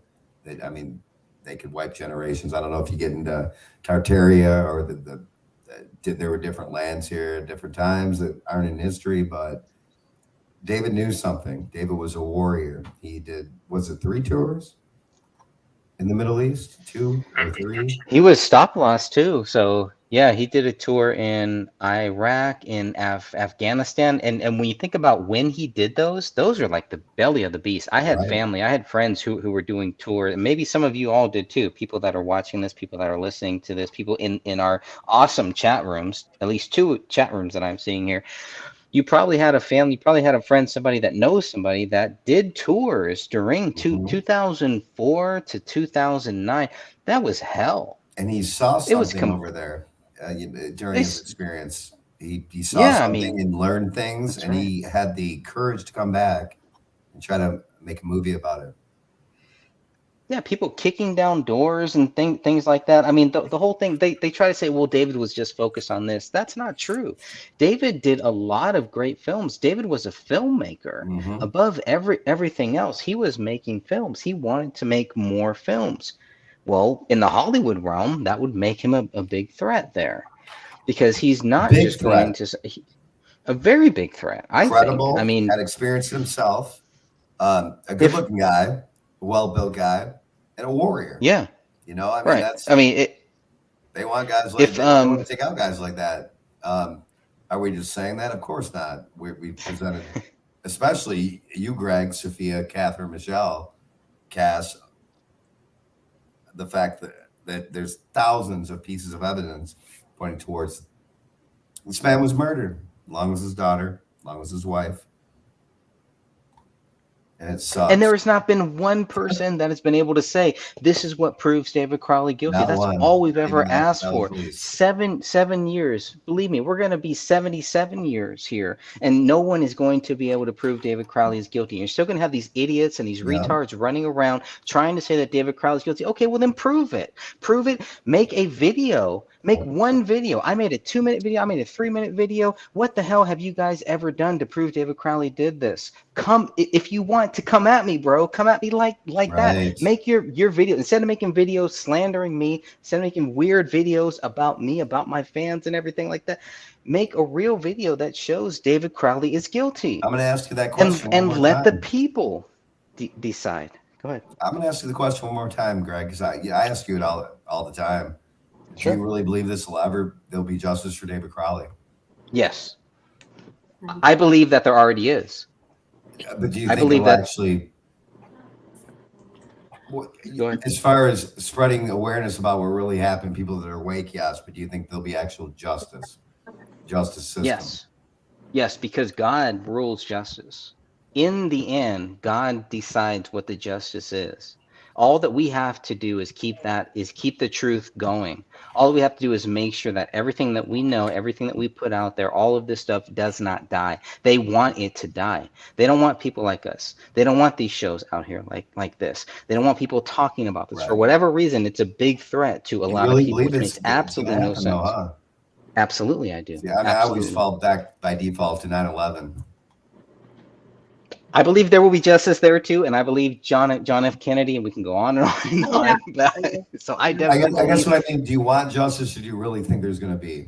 I believe that personally, myself. It depends on David Crowley. 9/11 truth will never come out, and this planet will probably be in a big fireball. But that's how the Bible ends. But that's how Scripture ends. I mean, this is how the world. Oh no! It's all going to end like that's fact right there.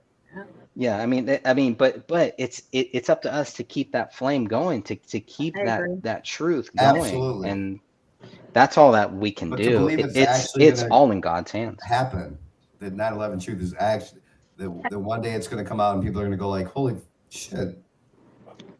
Like what? Well, Eric, our government just did this to us. And well, Eric, haven't you spoken with people that thought that?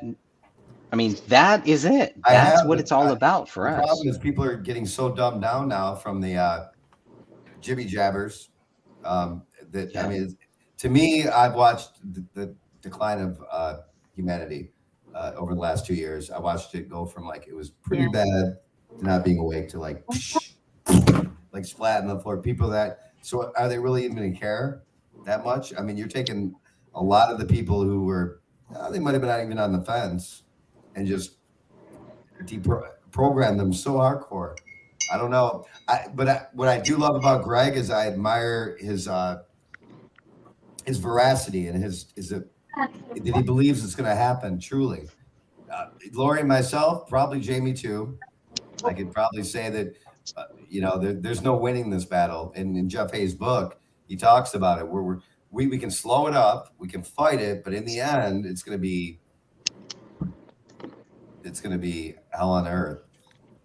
What's your take? That's what the Bible tells us. That's what the Bible tells us. This is how it's going to end. So we have nothing to fear by standing up for these truths, by standing up for 911, for JFK, for David Crowley, for all of these other cases. What should we fear then when we know after all of that happens, we know what happens? I just don't think that it's gonna come out. It's gonna register 9/11 nor David Crowley case nor Andy Sook nor fill in the blank of all these different things that have happened, and the whole thing to go back the to one thing we can bank on is the Bible being the inerrant word of God, and it says that in time all things hidden shall come to light.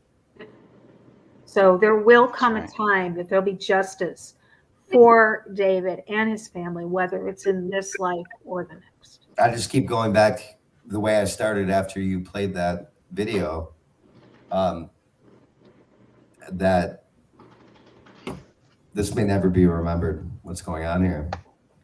Because it's all digital. But it already is. We are living David's nightmare. Right? Yeah, that blew me away when you think about how most of people's memories, most of people's writings, most of people's pictures, they're digital. Right. Yeah, they're digital, and they can be wiped, and they can rewrite history, and maybe that's part of the plan. We don't know what these evil people are going to come up with next. We can make logical deductions. Yeah. My take is it's going to be a really bad. And Jeff Hayes put it in his book too, his newest update, for those of you who've read it already, that we're going to have a real live biological weapon, not some dumbed down thing that most of the people were who had the flu were diagnosed as COVID, and not if you fell off a freaking 30-story skyscraper and died, but if you had COVID, you died from COVID. Right. Not that, but the next one's going to be nasty, folks. Yeah, this was You're really going to need to wear a mask, but not one of these little paper things where the holes are too small for the virus to even get through. But I crushed. You're going to need a real, at least level 4 or level 5 mask for what's going to happen next. So, and I'll end with this, and then I'll pass. I hope people in their preps have that little piece of the puzzle, because that one little piece, you might have the food, you might have the bullets, you might have the guns, you might have a water supply. You might have a bomb shelter, but you have to have that mask for what's coming next. And it's not that expensive. A lot of people are selling very, very cheap masks that don't work. Okay, so be careful which one you pick. Because the next thing is what's coming next, something nasty, folks. Something they've been cooking up in a lab for a very long time. Because this didn't work. It almost did. It worked to the point where they put, well, in my state alone, Michigan, they put over 500,000 businesses out of business. It worked to that point. It worked to the point to where, well, hyperinflation is coming. And what does that mean? When the bubble bursts, people like Robert Schiff, Robert Kiyosaki, even Tony Robbins. I love his motivational. He's even coming out and telling you what's going to happen. Yeah. He's really stuck out as someone who went for it. But that just, again, the second American Revolution may not be remembered. They're known to rewrite history. Oh, absolutely. Nothing in our history books is real. Which part of history? I'll leave it with this. 15 minutes later. No, I'll leave it with this. 5 minutes later. Mama, how many killed times a man, put a mask on my face, and I breathe it, now I'm dead. Okay.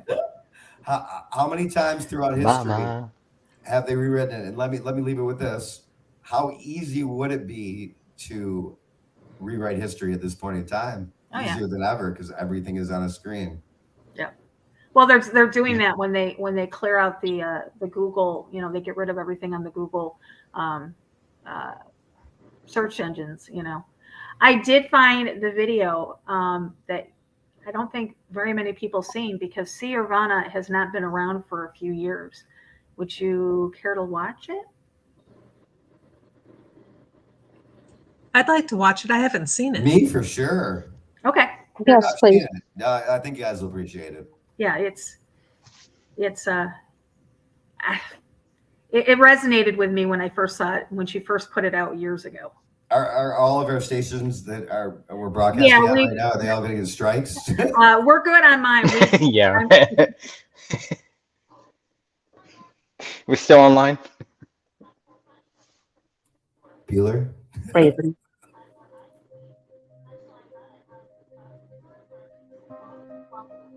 Somebody Before didn't we get want the started, gray can you state pause really quick? investigated, explored, and unveiled. Un momento. That's why David Crowley is dead.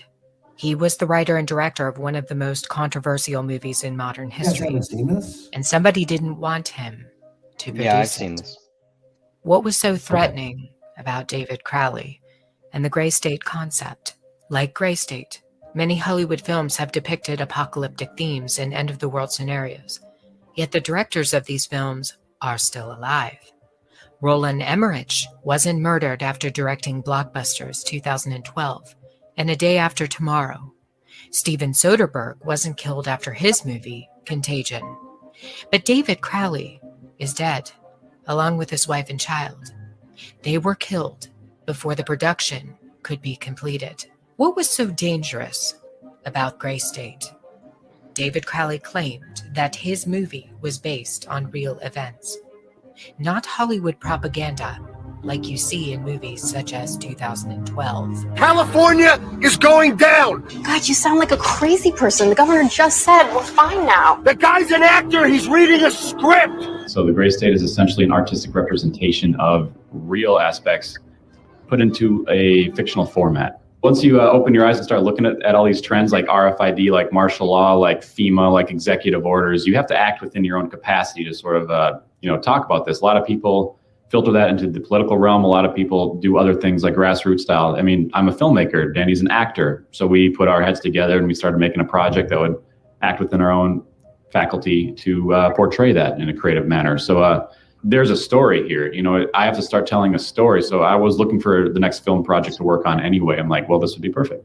And it's not really perfect because you have to kind of filter down all this stuff into a narrative storyline that's not just propaganda telling you what's going to happen next, like 2012 or A Day After Tomorrow. It's got to be a human story, and it's got to be endearing and compelling. The way we're different is we're independent, and we don't expect any participation from any studios just because of its contentious nature. I mean, anyone knows that Hollywood has not approached this topic so directly before. That's what makes Gray State so compelling. It's that different. Definitely the trailer is our best efforts to kind of show this world and expose these very real issues that exist in our world today. David claims that Hollywood has never dealt with topics like RFID, internment camps in America, and detention. Instead, they have produced propaganda in place of real issues. When Hollywood does discuss internment and detention, it's almost always about World War II and the Holocaust. Literally thousands of films have been produced about the Holocaust, and yet one single film that addresses the potential for a Holocaust in the United States is stopped mid-production after its director is murdered. Seems a bit odd, doesn't it?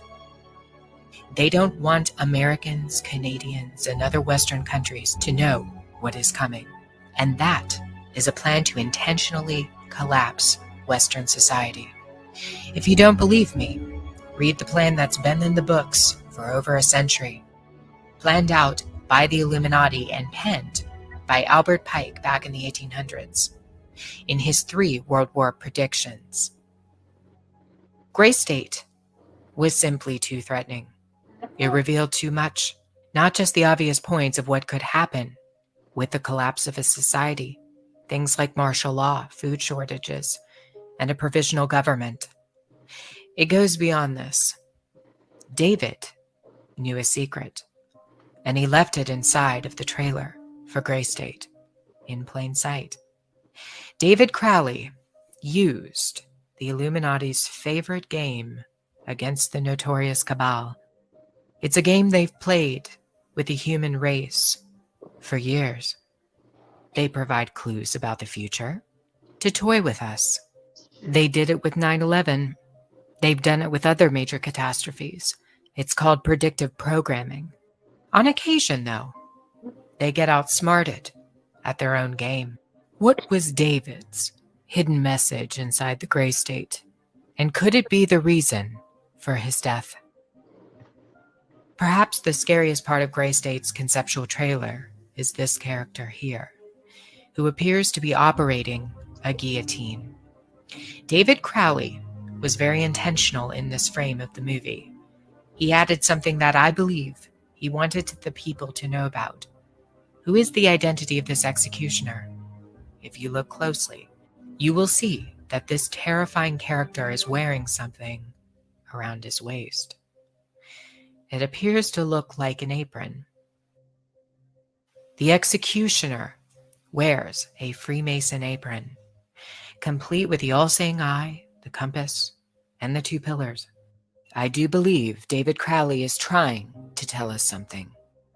He is telling us that the organization behind the French and American revolutions, the organization behind the Italian Revolution of 1830, the organization that outlined a plan to overtake the Vatican in a document called the Alta Vendita, the organization behind the Trail of Tears and the deaths of thousands of Native Americans under Freemason Grand Master Andrew Jackson, the organization behind the Ku Klux Klan in the United States post-Civil War and its rebirth in 1915, the organization behind the detonations at Hiroshima and Nagasaki during 33rd degree Freemason Harry Truman's presidency. These are men with a radical revolutionary agenda throughout the entire world because they worship and follow a radical revolutionary deity. The first to have led a revolt against the Most High Lord. David Crowley knew something, and he was trying to warn the people. The ones behind the FEMA death camps, the guillotines, and the detention of Americans is the Freemasons. They're planning a second American Revolution.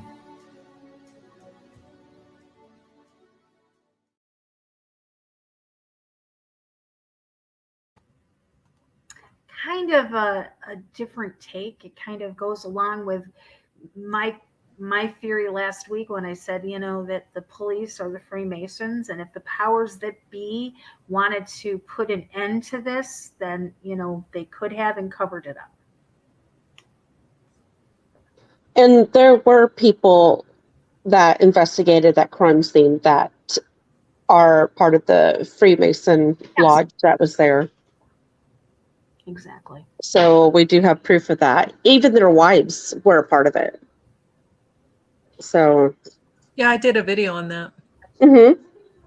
Sophia brought it to my attention that about them being part of the Freemasons, and then gave me the lodge information. And then I did a video, research and video. Wow. Yeah, It was a good video, by the way. She put that out, I believe, shortly.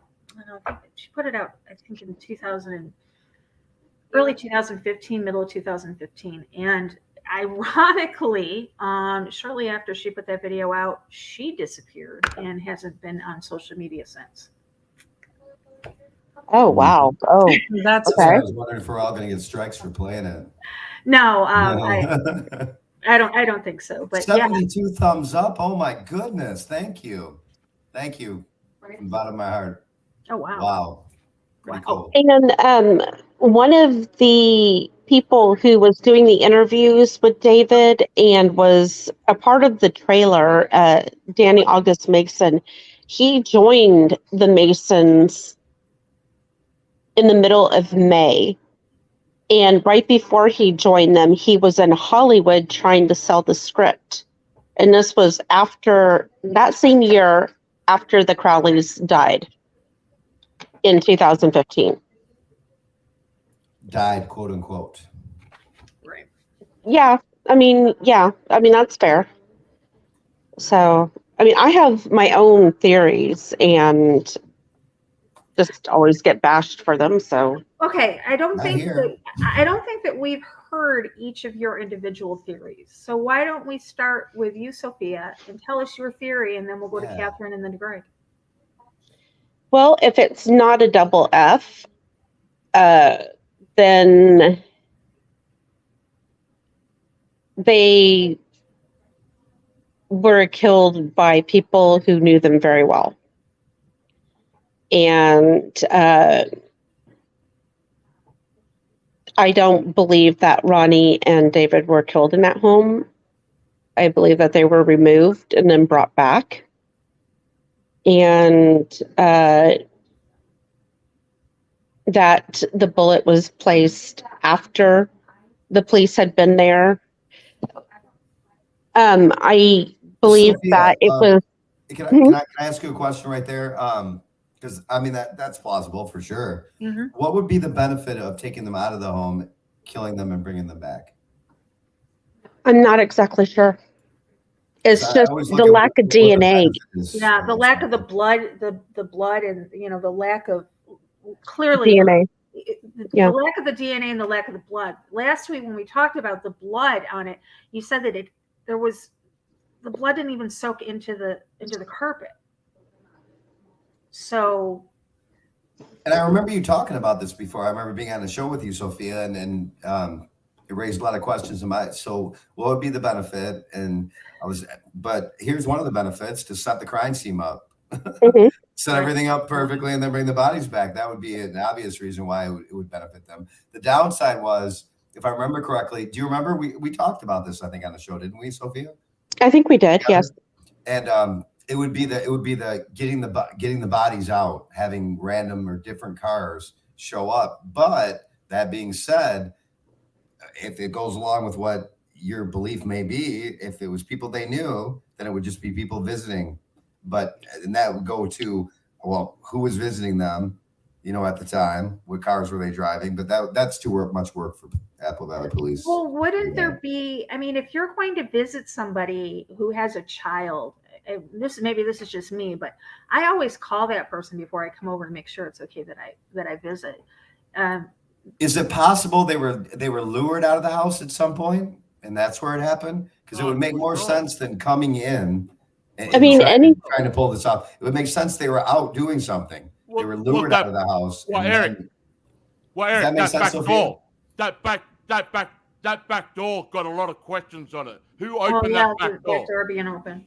If the back door was ajar. So that's the main thing that's on people's mind. Like for me, prospectively, it goes like this for me. Maybe someone close to David with the movie that was supposed to come out had something to do with this. And I know that's been talked about here on the panel. That makes sense, Jamie. I think that's what Sophia's pointing to, too. Yep. Yeah.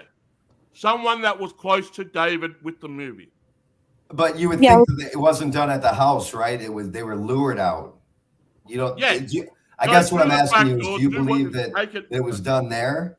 That they were abducted from their home, or do you believe they were abducted out of their home while they were out? I honestly don't know. If you look at the phone records, David doesn't make any calls or texts after November. Actually, the middle of November or something like that. Around Thanksgiving is when his last phone call. And his phone never leaves the house after that. How long a time period is that? Between his last messages or phone contact and when they... Over a month. Okay, really? Wow. Over a month? Yes. That's weird, considering that his family delivered gifts to him. Don't you think that? Why did they? They didn't call. They didn't call when they showed up. They had other people who claimed to have showed up, but they've never called or texted or anything.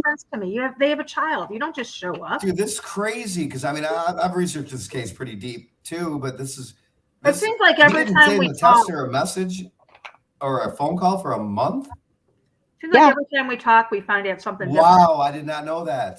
How did I not know and it's right there in the phone records. Wow. And it's all there. I mean, that's ginormous. Wow, I didn't know that.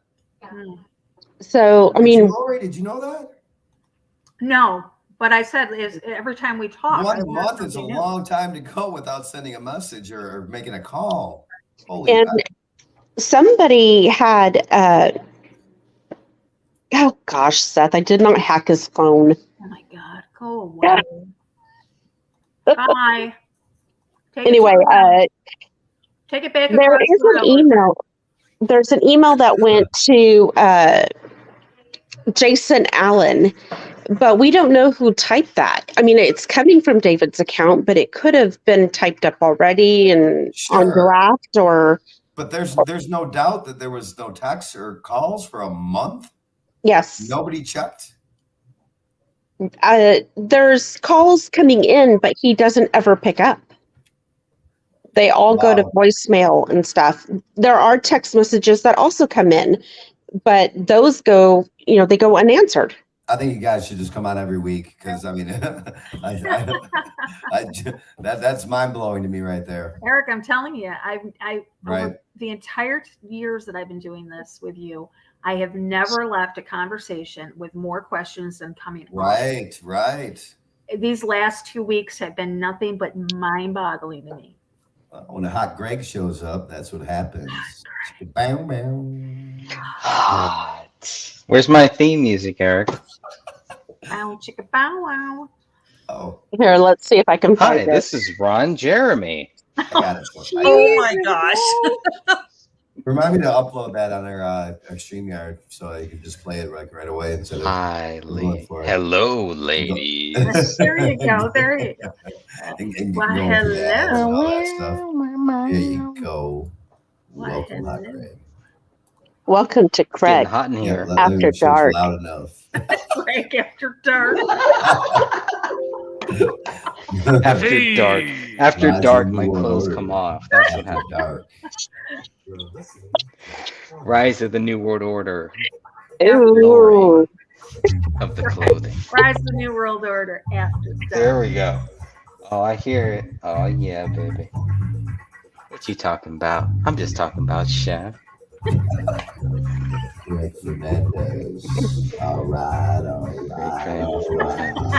I can see Greg in his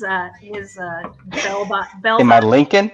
His bell Hey, bottom. Greg, you got a mankini? Oh, what? Wait a minute. What kind of Hey, you got a Mankini. mankini? Mankini. I don't know what We that can is. sell. Oh, that was an image I did not need. Make it killing. Seriously. That sounds like some Fluorescent green. Australian kinky thing or something. What's going on there? It's Australian key. Us? No. No? Wait a Not- minute. Why no was I the chickens? only one who gave a theory and everybody else just backed out of it? Oh yeah. Let's go. I'll give I you my was just theory. waiting patiently. I want to didn't hear back out. Catherine. Catherine, I want to address that. what is? I want to to hear. I want to address hear. that last I want to video. hear Catherine. But first, I want to hear Catherine. I want to hear Catherine. Oh man, y'all. Then we'll hear from Hot Greg. Then we'll hear from Hot Greg. Oh yeah, we have to save the best for last, right? You know. Call now. We'll take your donations now for the 1-800 Hot Greg Fan Club. He does 1 hour specials on his hotline service. I love your long time. I don't know if I'm okay with Jamie pimping Greg out. I don't know if I love that. I don't I think love so. that, Jamie. I love it. Yeah, Okay, you're cutting into my Because time, Jamie, so y'all Jamie be loves quiet. Bill. Yeah, no pimp's gonna steal my hoe. Okay. Catherine's got the floor. Okay. Go ahead, As far as theories and ideas go, I'm just a little bit different from Sophia and Greg on this, but not too far. And make sure you leave your I stuff believe on the somebody table came for to the Greg. front door, and at some point, because something happened, somebody went to the front door, and something happened because there's blood on the floor and a little bit of blood on that wall. So was that the initial Whoa. attack? I don't know. I just know something happened by that front door. But there also appears to be void patterns. So is it out of the realm of possibility that they moved furniture? They took furniture? Yes, that would be a lot of work. So I don't know. Or did they lay something down? Did they put up tarps, blankets, something to capture the blood? That's also a possibility. I don't know. But what I do know is that there is no blood in that house from David. There is no blood in that house from little Rania. And there, it should be there. And then just having their DNA missing where you would expect it to be like on his phone, and it's not there. So that leaves a lot of questions. And I see a lot of planted evidence like the footprints and then I see accidental things like the swipe of blood on the wall by like Rania's door. I think that was an accident, that somebody just probably leaned up against that wall and didn't realize it. But then you see, like on the tissue box on the island where it looks to me like somebody grabbed a tissue. So their print made it on the box. That was an accident. So it could they have been there? Yeah, but then where were they killed in the house? Because it wasn't in the living room unless there was something put down to capture the blood. Or were they abducted or taken as hostages when they were, maybe David and Rania went to the store. I don't know. That again is just spitballing here. No, it's why I love coming on with you guys, because we can actually have different opinions or theories without circling each other and going, yep, you're absolutely right. You go now. Yep, you're absolutely right. No, this is because that's how we learn, by doing it like this. That's why I love it. Yeah. Well, Catherine, there were signs of a struggle inside the house, right? There were signs of a struggle, some type of struggle. The police say no, but I mean, how could you tell? Struggle. Yeah, exactly. How can you tell? How can you tell? Well, and that's part of the problem too, because you don't see the typical signs of struggle. You don't see like turned over chairs, lamps that are tossed over on the floor. You don't see that kind of stuff. But when you see the blood spatter patterns, you see the movement of probably Kamel. There's a struggle going on there. She's getting away. She's moving. So there's a struggle. movement. Huh? There were signs of a struggle then. Yeah, that's what I'm saying. I mean, in the blood you see it. That there wasn't, but yeah. Well, there wasn't in the sense of the typical signs, like you don't see knocked over chairs, you don't see table lamps hitting the floor. That's generally what they're looking for when they say signs of a struggle. But the blood definitely tells you that there was movement. There was somebody trying to get away, that Kamel was hurt. As she's being hurt, she's moving. So that is a struggle. You have a two-time war vet, decorated, a warrior, somebody who probably knows how much struggle does there need to be if you have a proficient killer like him? If what they say is true, he'd be able to do it. Exactly, and that's easily. why the narrative there wouldn't doesn't be a fit. struggle. It'd be I mean, he wouldn't need to shoot her twice. He wouldn't need to shoot his daughter and then take her arm. You know what I mean? And then move bodies and cut. The thing of it with David is you're not just talking about some unhinged nutball that just loses it. You're talking about somebody who is a war veteran, proficient. But the thing about a murder-suicide, so if a husband does this to his wife and child, first off, he would probably do it when they slept. I don't think he would want them to suffer. Bingo. Well, and then again, that would be under the assumption that this went down the way they said it did. Right. Yeah. But what I'm saying is, David, he loved his wife, he loved his daughter, and if he was in this frame of mind, he was in this mindset, and this is something that he is guilty of. I don't see him doing it in the living room, in the violent act the way he did. I think he would have done it while they were sleeping. And if it happened the way they said, there wouldn't be void patterns. There would be high velocity spatter that would be evident. There would be the blood-stained rug. There would be evidence of his DNA all over the place. Exactly. And it's not there. Okay, let me put this scenario out there.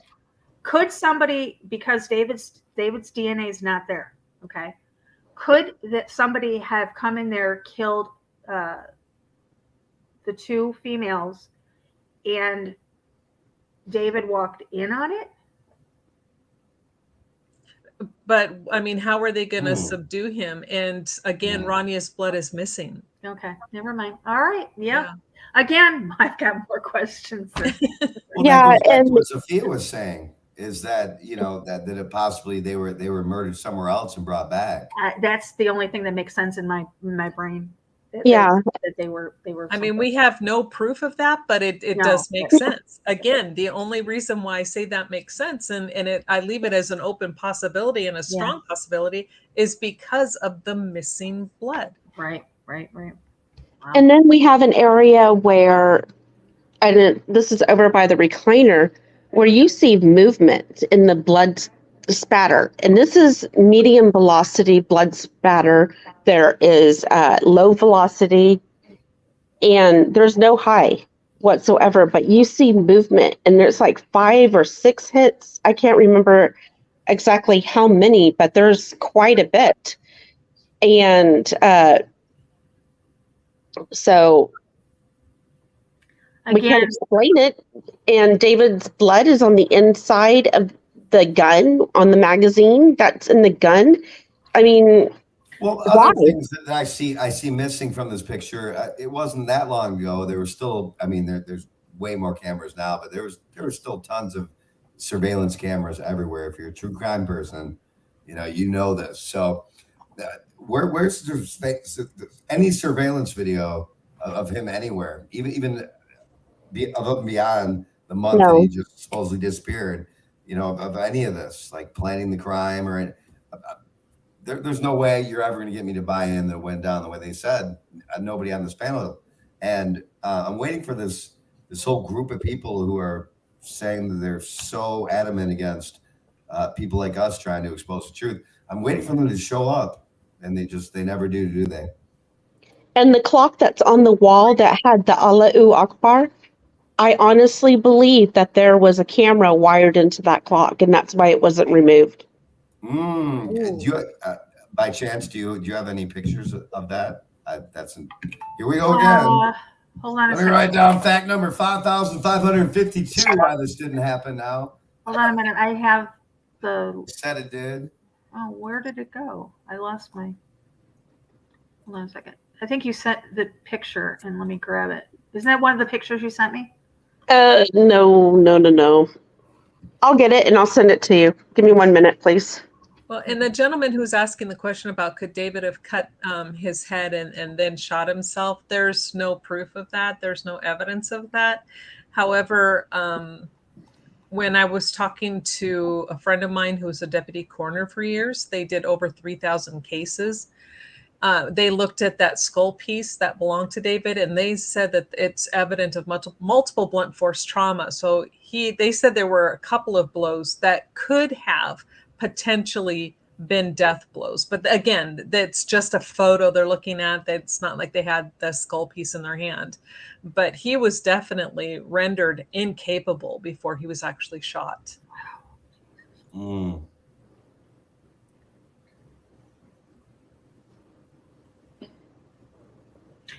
I mean, go ahead. I don't know if this was ever answered. Whose blood was it that was the writing on the wall was? Whose blood was that? It was Kamel's blood, and there was no other DNA mixed in with it. Okay. And did David have Kamel's blood on his hands? No. That was not tested. They didn't mention bloody hands. They just said a couple drops of blood between his first finger and his thumb. The webbing. They found a drop on the webbing. Because there was a lot of blood. You would need a lot of blood to write that, and you would use your whole hand. So I'm wondering, if David did write that on the wall, then her blood would be mixed with his on his hand, And you would think it would be on both, not just one. Right. And he would leave DNA. And he would write any little thing. Oh, jeez.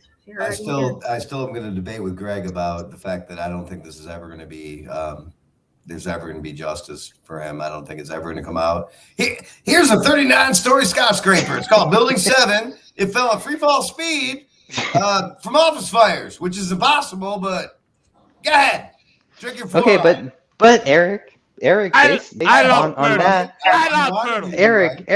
Eric, how many people? Once they understand that, maybe there's just people they just don't. I don't think people. They've never heard of that anymore. Is the thing, Greg? I don't think people. We have a population that's more dumbed down than a year ago.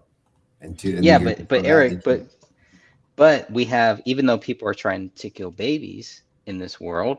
We still have more babies, more people that are being born. They need to know that evidence. There's so many people that are waking up. There's so many people that are so many young people that just have no idea. Just like me. I was born in a Democrat family. Okay, we were Democrats, and that was basically it. Okay, Probably obviously back when Democrats were actually possibly saying some things that actually mattered.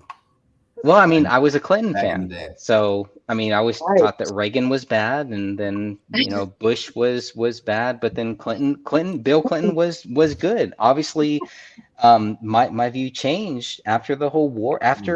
Even after 9/11, it didn't hit me, Eric. I mean, there were so many people. Because I did not have the information, or maybe I wasn't ready. Maybe I wasn't ready for that. But there were so many young kids, and this is what we're talking about, children. The thing about David Crowley, this is a 5-year-old child that was murdered here. But there are so many kids that are growing up in this, and they're being murdered in different ways. What are they doing while they're growing up, though, Greg? What are they being exposed to? You know, it sucks. I had a military contractor over yesterday, a close personal friend of mine, and we were talking about Biden, and we were trying to come up with a president that was this incompetent, that was this goofy, that was this, you know what I mean? There was this maybe messed Bush up Jr. one we have now. We couldn't think of one. Anybody on the panel? Maybe Bush Jr. Maybe Bush Jr. Still not to the level Biden is. Not to this level. I mean, we were talking about the clips. I would argue that watch this guy talking where he's just he doesn't even know where he is. Well, that's how Bush. Do you think it's on purpose? Bush Jr. was. Can anyone name a Yeah, but not to the point this guy is. I never saw him shake hands with somebody who wasn't there. That's true. Good point. You know, but I mean, Bush Jr. No, that's a good point. I mean, he was most of them are. I mean, I go back to JFK last time I found one, but even people like Ronald Reagan, even Bush Sr., you know, they had a decorum about them. You know what I mean? They had a presence. Biden he's I want to phrase. That's why I like Trump so much. I mean, Biden. I mean, what a everything. Joke. I don't know.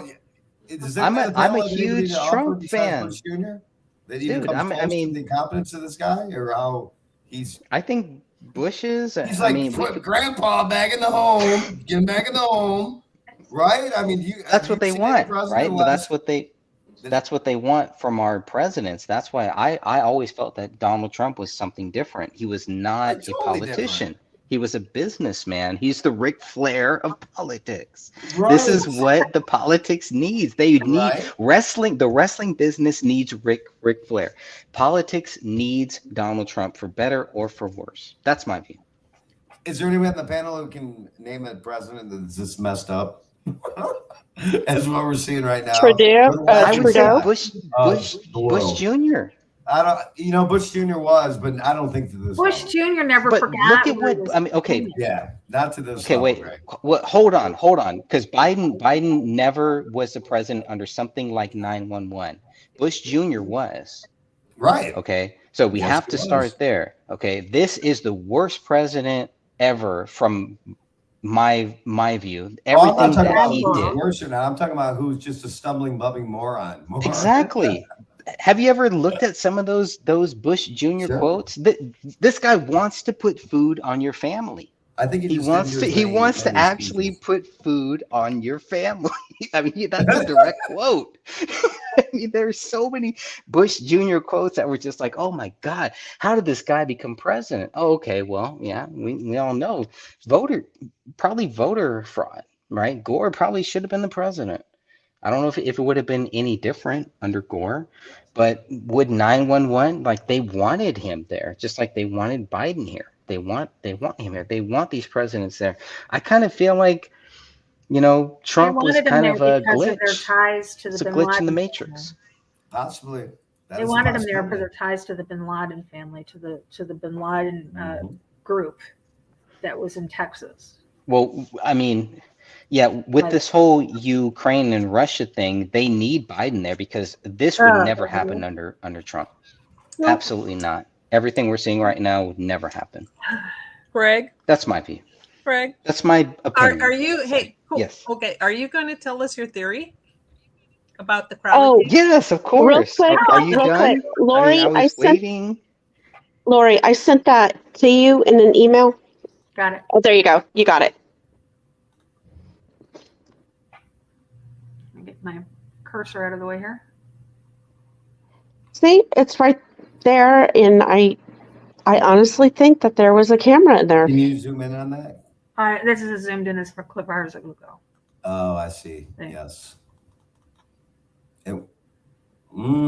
That is interesting. Why did they move the clock? That's an interesting looking clock, though. Look at the right of it.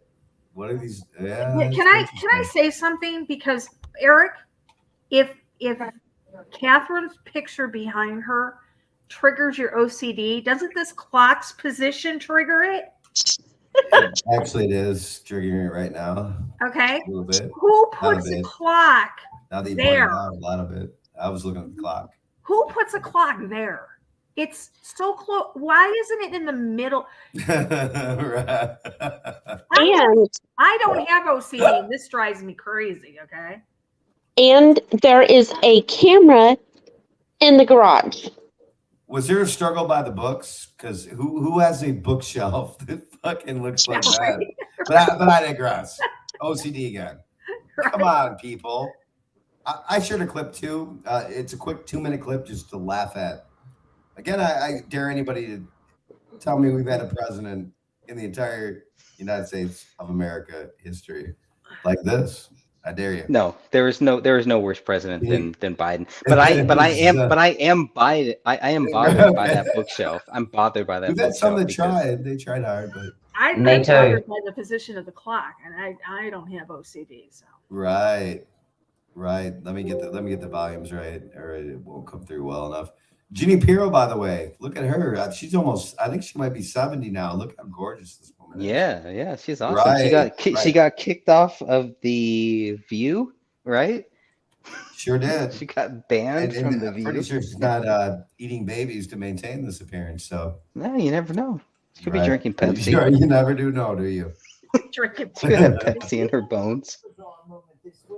After claiming he used to drive an 18-wheeler semi. If you look like Jeannie Pirro at 70, you're doing something right.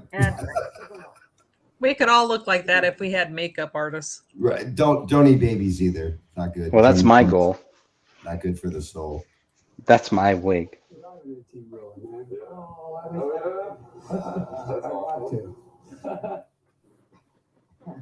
The only problem? There's no evidence he ever did. Now claiming that Biden did ride in an 18-wheeler back in 1973.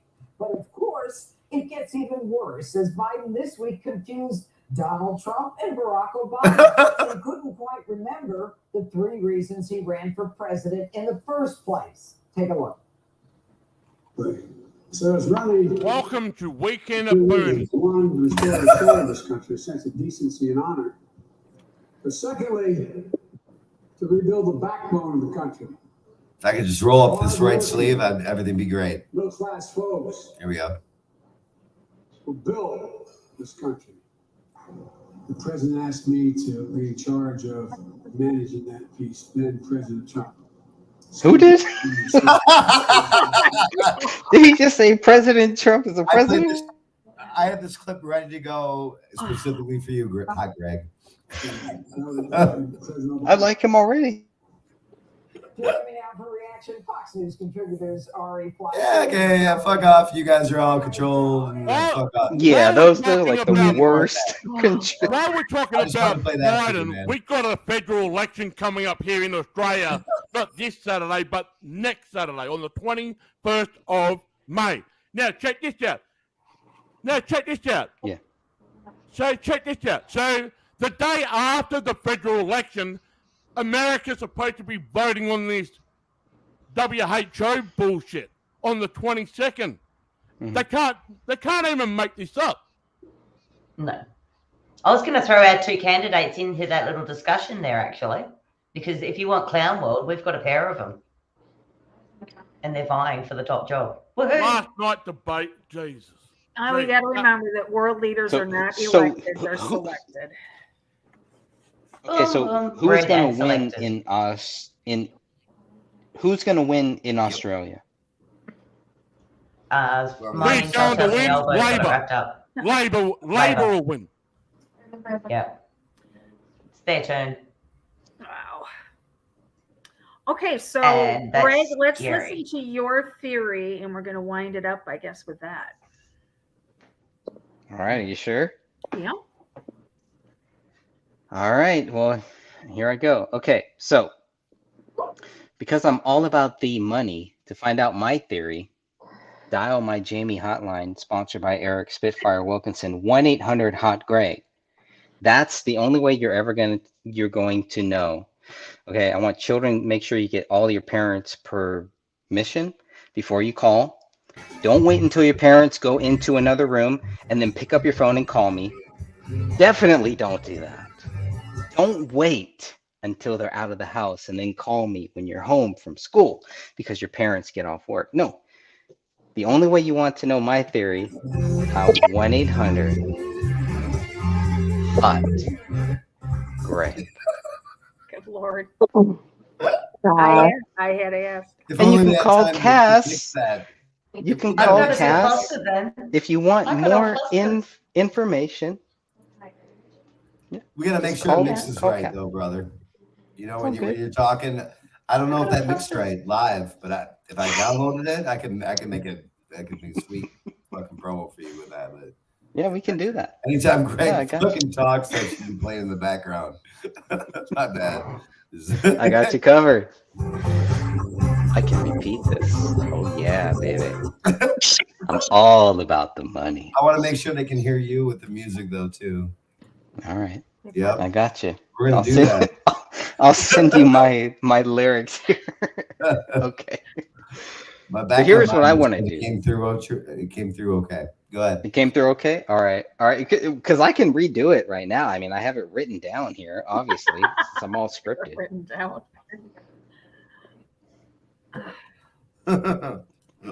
No, it sounds all right. All right. Don't take a left. Just go. All right.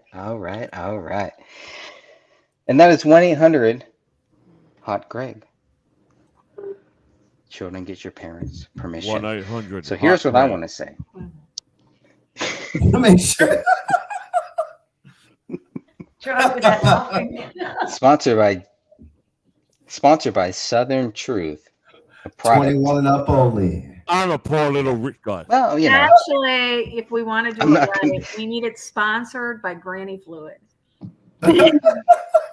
Oh, geez. Granny Fluid has a sponsor. Spray that granny fluid right in your mouth. Why do we not roam with that and make shirts, man? I don't know. It's like Laurie and I always sitting over here just throwing information out and never. I got you covered, Eric. I got you, Eric. I got you. I see you, bro. I'll get you. Don't worry. You wrote books. I'll send you a nice little thing that you can edit and chop up. Before we finish, 5 hours later, it's always normally we go 2 hours. But Greg, tell people where they can get your books. Yeah, so you can go to thegraystage.wordpress.com and you can find the book that I've written on David Crowley. You can go to whatistruth911.wordpress.com and you have my book that I've written on 911. And then I got a couple other books that are coming out that are still not done that I'm still kind of working on. So those are my 2 books. The only 2 books out there right now. So still working on a couple other ones. Again next week because you wrote a book on 911. So maybe next week we didn't talk about that. I will not be. Oh yeah, I mean, I still want to. I want to talk about. Well, I don't know what your video. I want to talk about the video that Laurie played, and I want to see Eric in the 3rd hour. I want to see your whole avatar for Eric Lee Roth, for David Lee Roth with that nipple shot. I really want to see that there. But I do have some comments here on that video. Okay. Couldn't help it. My bad. I do have some comments on it, as long as you guys have time. Eric Lee Roth. Yeah, I want the Eric Lee Roth nipple shot. I want the nipple shot. all about the nipple shot. Yeah. Now, you know what? When I was younger, I used to have hair down to my shoulders, so I had really long hair. Nowadays, if I tried to grow it that long, I'd look like what's that guy's name in The Hobbit? Frodo? Gandalf? Yeah, no, not Gandalf. No, Gandalf. Frodo. The other one. No, not Aragorn? No, the one that goes, my pretty. That guy. Oh, Gollum. Oh, Gollum? Yes, I would look like Gollum. No. How dare you? Make him a total eat burger. That's why we're at. No. Wow, we're way off the tracks. We are. Yep. Okay. So we're okay. Yeah, 9/11. Yes, you won't be here, Laurie. I will not be here. I am going on vacation. I'm leaving Monday. We're going to Galveston, then to Louisiana. So I'll be She's gone. like 9/11. Fuck. I'll be gone. I did that years ago. You don't want to talk about that. You got no time for that. Ain't nobody got time for that. I got time for that. Building 7, I've covered that for years. What is she?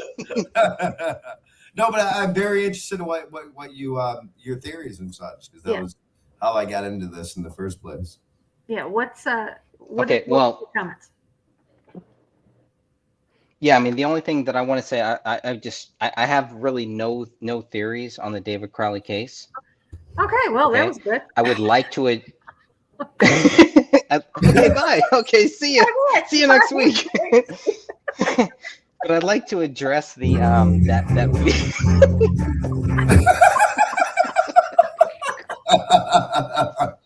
Hi, I'm Ron Jeremy. Bye, I'm Ron Jeremy.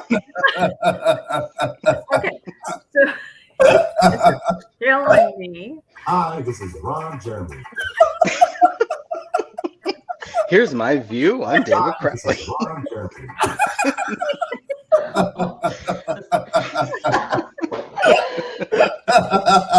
I got 11 inches of truth for you here, right here. Ew. Sophia, Catherine Michele, are like, I don't know if I want to hang with this Greg dude anymore. Hey, I'm still trying to comment on that video that Laurie played. Right, I'm gonna the put guy up here in the corner wearing this crazy see ass Eric shows up in the fucking class Texas reads Chainsaw it. Massacre fucking skin suit. I'm sorry. Yeah. See what happens, Laurie? You should never let Eric on here. I'm telling you, he shows up and we lose control of everything.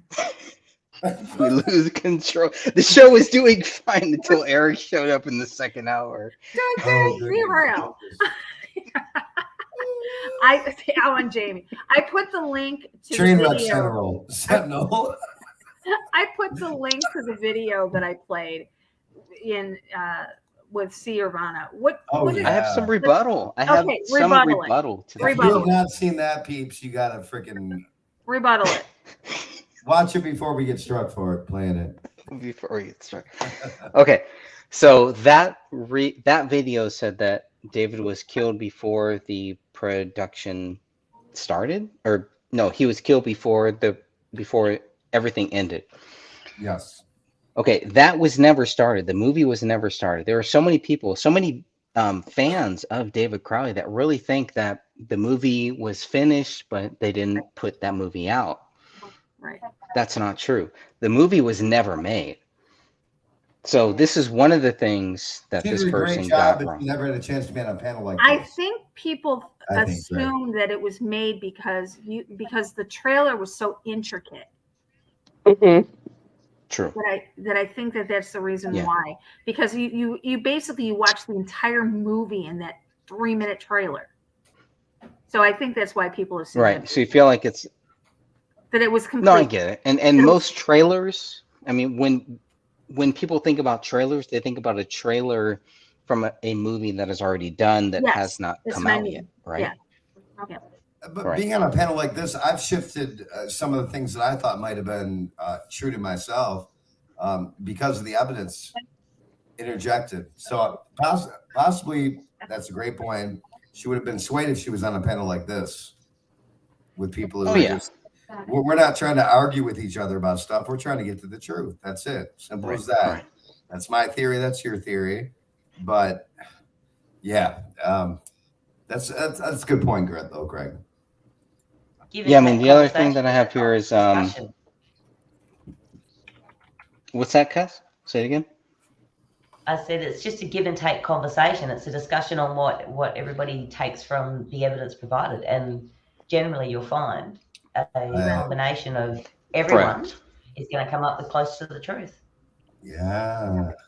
If ever there was all right moment, well said, Cass. So Matthew McConaughey riding next to me here, but this is kind of some of the early things. These are some of the things that we got hit with. Was like, well, there's this, there's that, and it's like, okay, well, let's really break it down. Right. And so if this was made in 2017, I think that I don't know if that was originally made in 2017, to be honest with you. I think it was made earlier. And I could be wrong about that, but I do remember watching that video. The trailer? Yeah. No, I'm talking about the one that you played. Oh, the one that I played. The one that I played. She put out in the middle of 2015. So it would have been It would have been like, I would say 6 months after it all happened, after the bodies were found, she put that out. So and like I said, right after that, maybe a couple months after that, she stopped doing videos. And before we end the conversation on that video, I mean, we should talk a little bit about no hide laws. Yeah, please tell me, because I don't know who this person is, but I do remember watching that video. I do. Yeah, I for sure. Yes, she was a very big YouTuber back in 2013 and 14. Every time. She fantastic information. Like she was always right on top of things. If something came out, she was right there with the video. It was 5-6 years ago? It's probably longer now. I'm old and getting senile now. What? That we talked about these guillotines being delivered to the United States, and then the guillotines. I think that information came out in 2013 originally. Around that time, we talked about the FEMA coffins that were delivered, but they were just plastic storage containers. Right. And when Obamacare put in the ICD-9 codes for guillotine deaths, that's when everybody started believing nobody wants to believe 30,000 guillotines were purchased by the U.S. government, but they were in Georgia until the ICD-9 codes came out for Obamacare. Right, and they play the long game, folks. You know what I mean? They've been playing the long game. Again, the books, Jeff Hayes' best-selling biblical prophecy in the U.S. and the U.K. now, tells you about these things that are occurring right now, right here. And these things were delivered. They play the long game. They've been playing the long game for hundreds of years. Oh, yeah. And we're on the cusp right now. Is it the end right now? Are we in the end time tribulations? Are we at the start of them? Are we in the middle of them? Are we at the end of them? You can look at people and videos from 15 years ago, 10 years ago, where you have people out in the streets going, the end is near and this and that, right? You can see that, but do we really know? None of us really know. Only the Most High knows. Whoever that may be to you folks, either you're a good person or you're a bad person. Either you're people like the final boss, Mama Gamer, who one day just woke up and decided to dedicate her life to trying to say this didn't happen with no skin in the game, or you're somebody who wants to expose it. If you believe there's something more to life than this, well, I said it's only a stage in your life. I said at the top of the show, Eric, that the people that don't believe it, these people that are pushing this agenda that he's guilty, all they are fluoride drinking, chemtrail huffing, right? Why dedicate your life? Third jab loving and New World Order welcoming people. Absolutely, and those why people not bring the proof? Jibby jabber, same thing. They could Why have a not lot. bring They could some have a type lot of more proof that success. says, look, guys, Yeah. Mm-hmm. I mean, I have them all blocked, so I don't know if I don't know what if they said anything in the comments or anything. And even when I went to their group and I made a couple of comments and everything, I have them all blocked, so I have no idea if they responded, what they responded to. But it's like, good. If you Well, guys even think Greg, David even when you Crowley try to is talk to their guilty, friends. Oh, my bad. Go ahead. Finish no, I that. was just saying, like, if you think David Crowley is guilty, then just stand by that. Exactly where What I do was you going care? with that. What do Greg, you you care were what trying to Yeah. have What do you everybody care else? what we think? Greg reached out to his buddies who he, they were family, people he went to war with. And Yeah, friends, family, reached out and wanted and to have there a were. conversation with them, and they wouldn't. They I mean, never showed up. there were some that would do privately, but they didn't want to do Privately. They anything would never show publicly, up to and it's do it like, well, publicly. what the Am I heck? right or So wrong? here's the whole thing. If you're going to go, if you want to talk to me privately, but you won't talk to me publicly, but you'll talk to the media publicly, I mean, it's just a weird thing where it's just like, look, let's just talk about. Didn't Judy say that she didn't even want to be on TV? She didn't want to be interviewed, but now she's like, boom, she's with this group of people, and she's like trying, she In the doesn't middle make sense. of everything. I did a 3-hour talk. I did a 3-hour talk with her. And that was all. Like, why would I, after that 3 hours, Greg, I I don't need to spend any other time with her. I Greg, if you had to do it lasted again, would less you- than 2 minutes on that interview, and I Yes, was I like, would. oh. Would you have recorded it? Like if you knew what you know now back then, the private Oh, yes. conversation, especially with people like Danny Mason and people who would not go live, but you talk to them. Imagine if you had those conversations recorded. Yeah, I would do a conversation with Judy. I wouldn't change anything that I did. I think I spent 3 hours with her, and that was it. Like, I don't need to hear anything more from her. Judy's a nutball, but conversations with people yes, like Mason and people that went to war with him, people who were part of the production of the film. You know what I mean? Those people.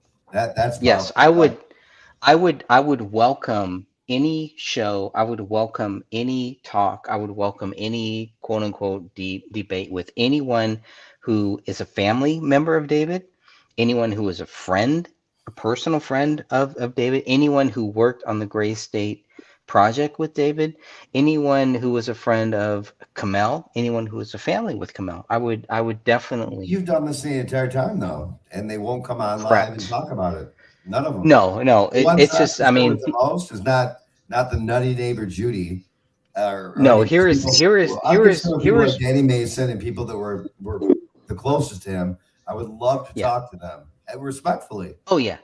Yeah. Well, here's the thing about Danny Why? August Mason. Here's the thing. Danny August Mason challenged me and Dan Hennon to a debate. That's why I'm bringing this up. And then I said, yes, let's do this. And he didn't show up. That's same thing with Sean Wright. I don't know because why would these warrior veterans be scared to show up against little old hot Greg over here? Well, because I laid it out for them. Because I already told them, look, dude, I'm going to win. Well, I maybe, but I told them, look, if you show up, I'm going to win because you cannot prove David Crowley guilty. So don't even show up. So they can face possible death in wars overseas, but can't show up to face. Well, I mean, there's never been anyone that has served with David that has wanted to do an interview, that has wanted to debate or anything like that. There was Mitch Heil was the only notable person that, he obviously pretty much likes to talk bad about me or all of that stuff. His name is Mitch Heil. Can't make this shit up. Mitch Heil, yeah. But he's also the main source of someone that served with David that said David did not have PTSD. And he made it very clear to say, this guy did not have PTSD. So even he, at some level, agrees with us on some of these different things. Now, maybe Mitch Heil has not seen a lot of things that we have seen. He's had his falling out with David, but Mitch Heil actually signed. So David Crowley tried to get Mitch Heil and Danny August Mason to sign the same paperwork. Mitch Heil, who served with David, who was a childhood friend, who was a close friend with David, signed the paperwork that David wanted. Danny August Mason didn't. So that's why I have a lot of respect for Mr. Heil. And it's different with Danny August Mason. What's the name? His name is Mitch Heil. But Mitch Heil served our country, but he served our country during that same time.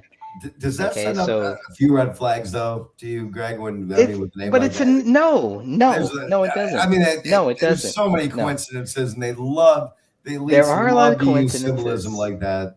But there are several Masons. There's Danny August Mason and there's Mason Hendricks. So we have two Masons involved. You have Mitch Heil, everything, but I'm waiting to hear because Danny if he wants to talk to me, by the way.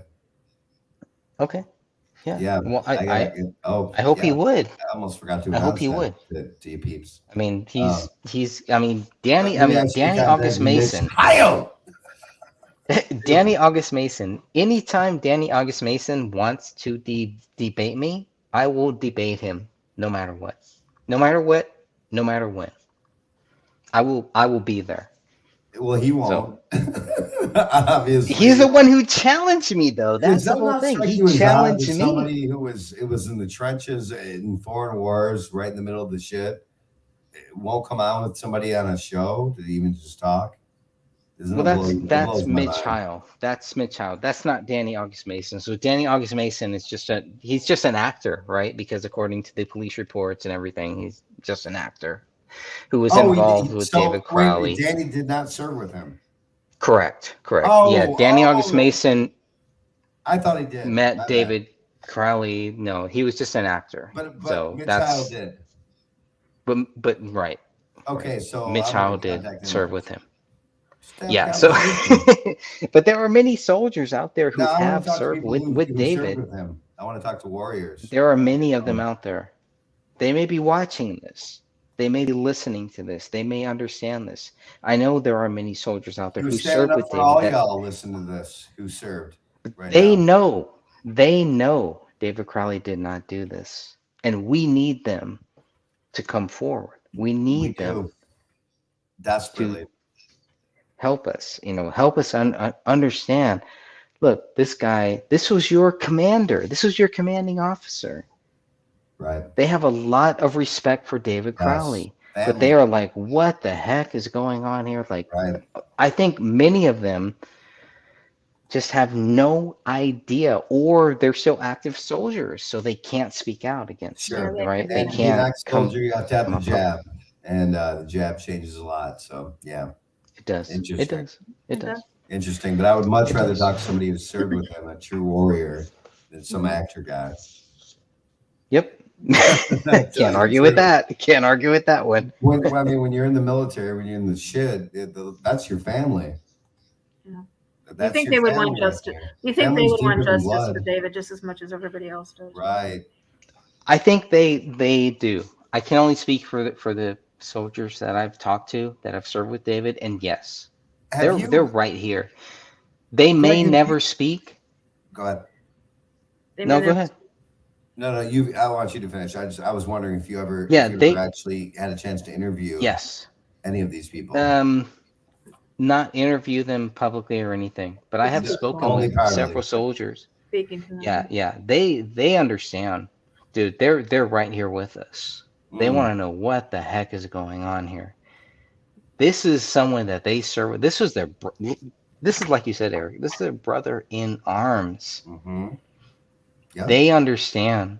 No, there's something wrong here, and they're counting on us to make sure that people know. That's why this is how we win. This is how we get justice. We need their help as much as we need their help. They can only offer so much help, though. I mean, they weren't there. They haven't looked at the documents. A lot of them are still active, so they can't. You know what I mean? They're just like jab. So some of them are dead, and some of them are in prison too. Some of them are dead. No, you're definitely right. Yeah, they're. I mean, there was a whole curse thing. There was a there's a lot of things that have happened to some soldiers that have served with David, where they've died, and they've Or got arrested. died, or they've there's They saw the weird. same thing he did, but they didn't have the same drive or the same talent. And Well, I mean, gift put yourself back David for did. and Eric, this is why it's so important to understand the people that have served between 2004 and 2009. All of the hell that they went through, all of the weird things. To understand that is to understand what David Crowley came out of. David Crowley was stop loss. He tried to get out in 2008. I had family that tried to get out. They wanted out, man. They did their 4 years, and they didn't want any more. There's a difference between. That's why when we talk about Bush, I mean, I was going to say there's when a we difference between people who went through what they did and people like David who had a gift, and was trying to make a movie. You know what I mean? They went through it, but to articulate it, to put a movie out there, to put it out there the way David did. Not everybody has gifts like this. They saw it, they're on it, they understand it. But David had a gift, really did. These guys, they didn't have the same gift, whether they saw it or not. To be able to put it out there in a movie format, that's out of the question. True. And there's so many soldiers that, and there's so many soldiers that joined that they don't really realize what they're joining up for until they get in there. And by that point, they're compromised. Correct. They have to give at least those 4 years. They have to take the jab. They're watching. Yeah. So they're watching this and they're looking at stories like this. I think the David Crowley story for any soldier is going to hit home. And that's why for me, it's not so much his movie, but it's our soldiers. It is a big threat because it really shows what a soldier goes through, and a person who just wants to make the best of what they can do in their circumstances. How many people join our army? How many people enlist because they have nothing else? They have no other choice. Right. They feel like they have no other option. This is their best option. It's a great option, and they though. It is a great option. Absolutely. They'll pay for your college. You make a ridiculous amount of money, but you got to take this now. See, I used to have the most highest respect for any soldiers, whether they came in because they needed something to do, they needed to change their life, they wanted to do something that was right. But now, in order to be a soldier, and this is a fact, in the United States of America, you have to take the jab. You have no choice. But that's no choice. And once you take it, correct. I cannot even choice. Once you are sworn in, once you take that swearing in ceremony, your body does no longer belong to you. You are property of the United States government. The irony of this is completely ridiculous because the Nuremberg Code, if you look at war crimes, war crimes are being committed by people. War crimes doesn't apply to military personnel. Right. They cannot force you to inject something into your body you don't want. That until the last 2 years. Yeah. Now you can't. Right. How could they do that before? You had to take certain vaccinations. I said that word. Fuck. I was just gonna say we're coming up. We got three hours. Right. I don't want to jeopardize. You had to take certain ones, but I never said there weren't certain ones that were okay for you. Right. Some of them are by good scientists that are okay. Yeah. Nobody here is. I don't know. I'm not going to speak for myself. Well, I mean, how did these some people? Good ones. This one ain't one. But you got to take it. You ain't serving. Right. How do they go? They are going to fight for our freedom, but yet in order for them to become a soldier, their freedoms are taken away from them. And I've heard this personally from many soldiers. This is the worst possible thing. How the hell does that happen? How do we let that happen? Right. Judy Mikovits nailed it when she talked about exactly what we're talking about right now. The fact that our label right now, because we refuse to take this, some may say Mark of the Beast, some may say horrible injection, some may say it may turn us into walking zombies, but I digressed. She said that there are some, and you're talking about one of the top scientists of our generation, some of these vaccines are good. They're good. They'll help. They'll help. This is not one of them. That's So the whole label of, I mean, let's look at this realistically.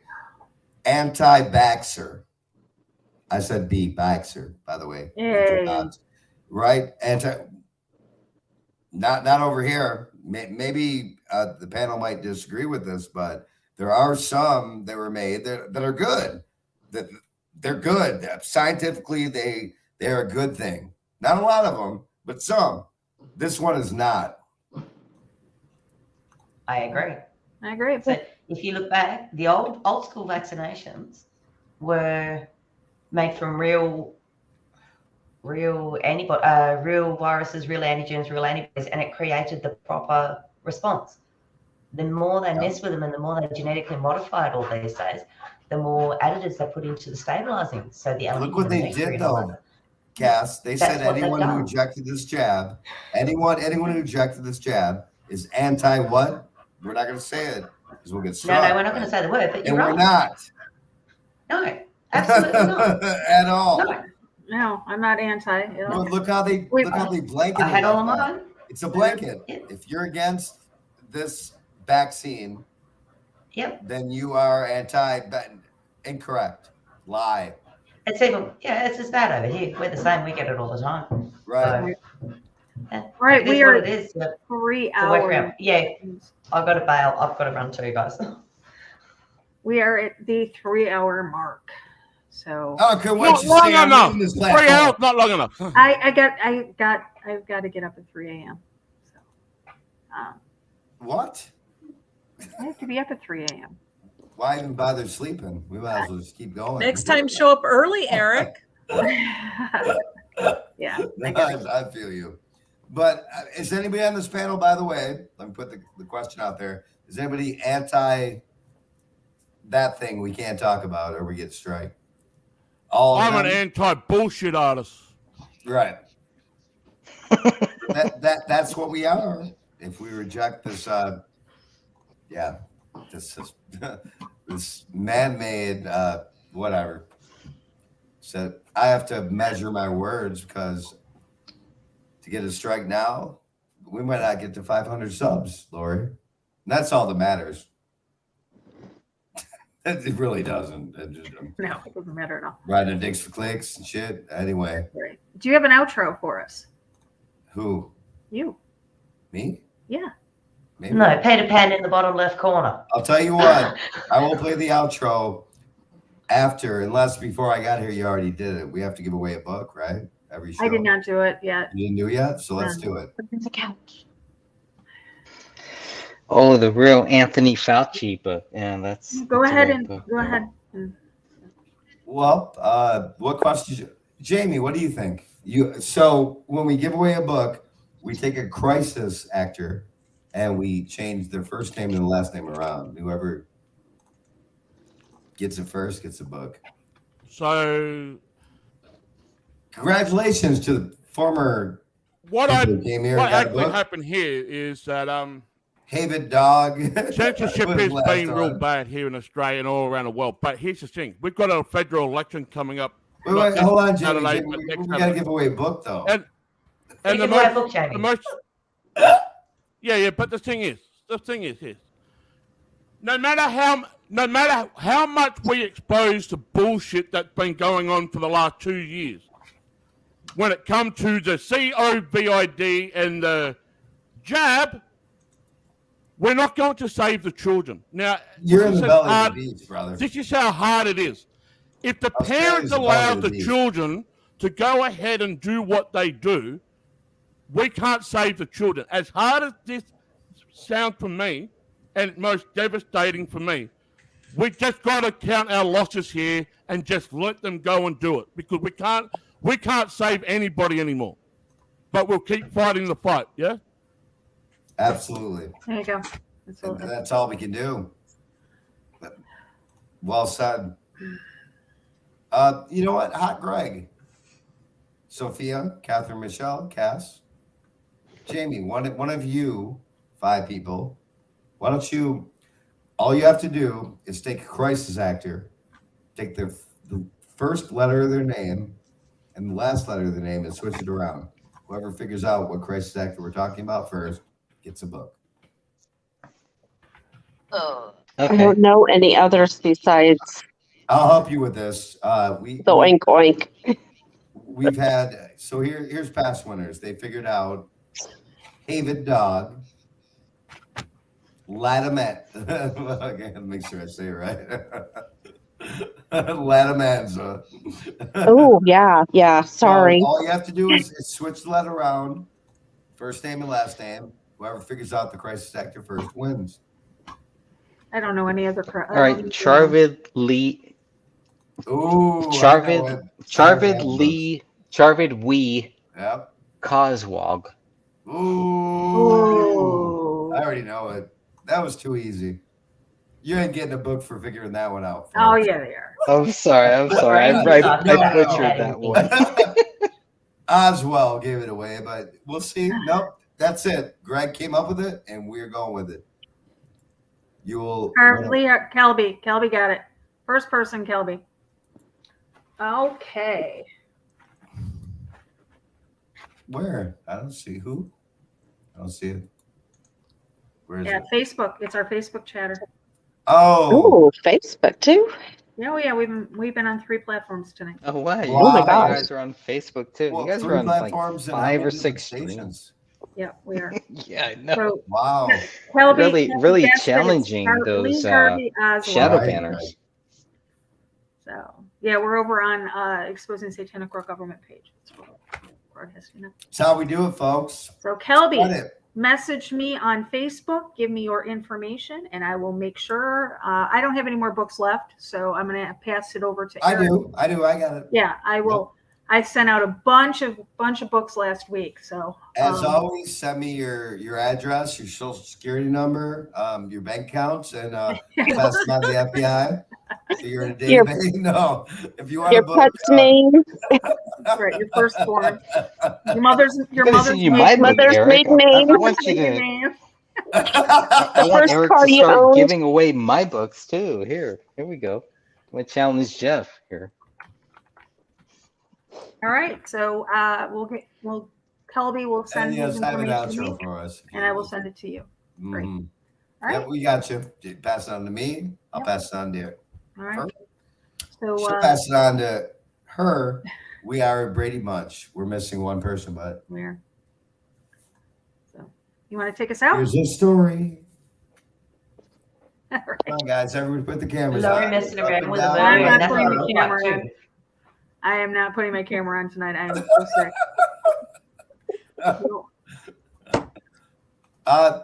So we should do this next week.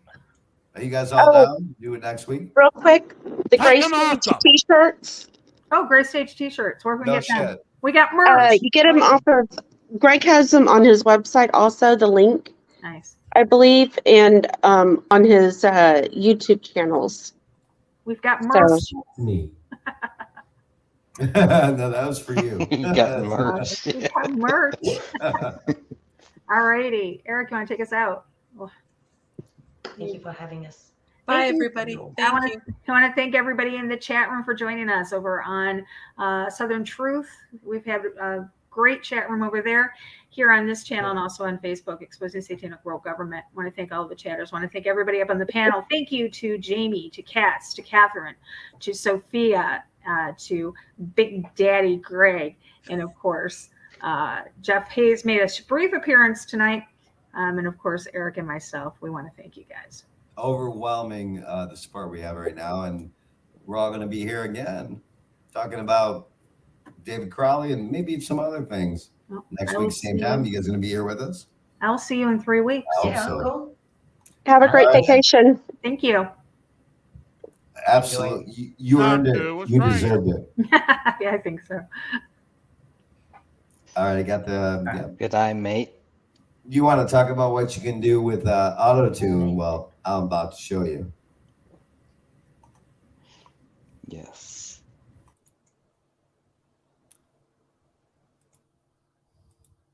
Expect me. Welcome to the resistance.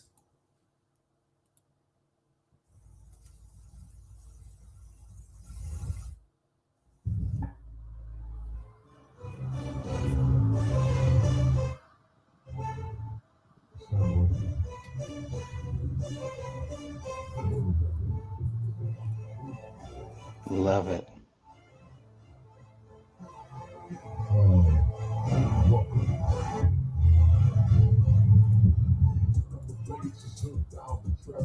I'm about to bring this rap game to another level. I'm repping for God, I ain't repping for the devil. I'm playing the game in the name of a rebel. I don't rap about drugs.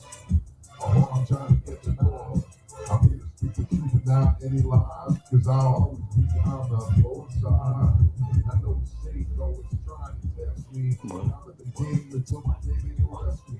Speaking the truth about the deception they're selling. I'm not a fake and I'm not a felon. I'm just free. I think of mine freely. I'm tired of being programmed by the TV. The world's a joke up between you and me. My chain is broken, so now you can't see clearly. Hit the red pill, now I'm offering it to you. And once you take it, you'll stop seeing truth. Here's what I'm called to do. I wish this world could see right through. But they don't.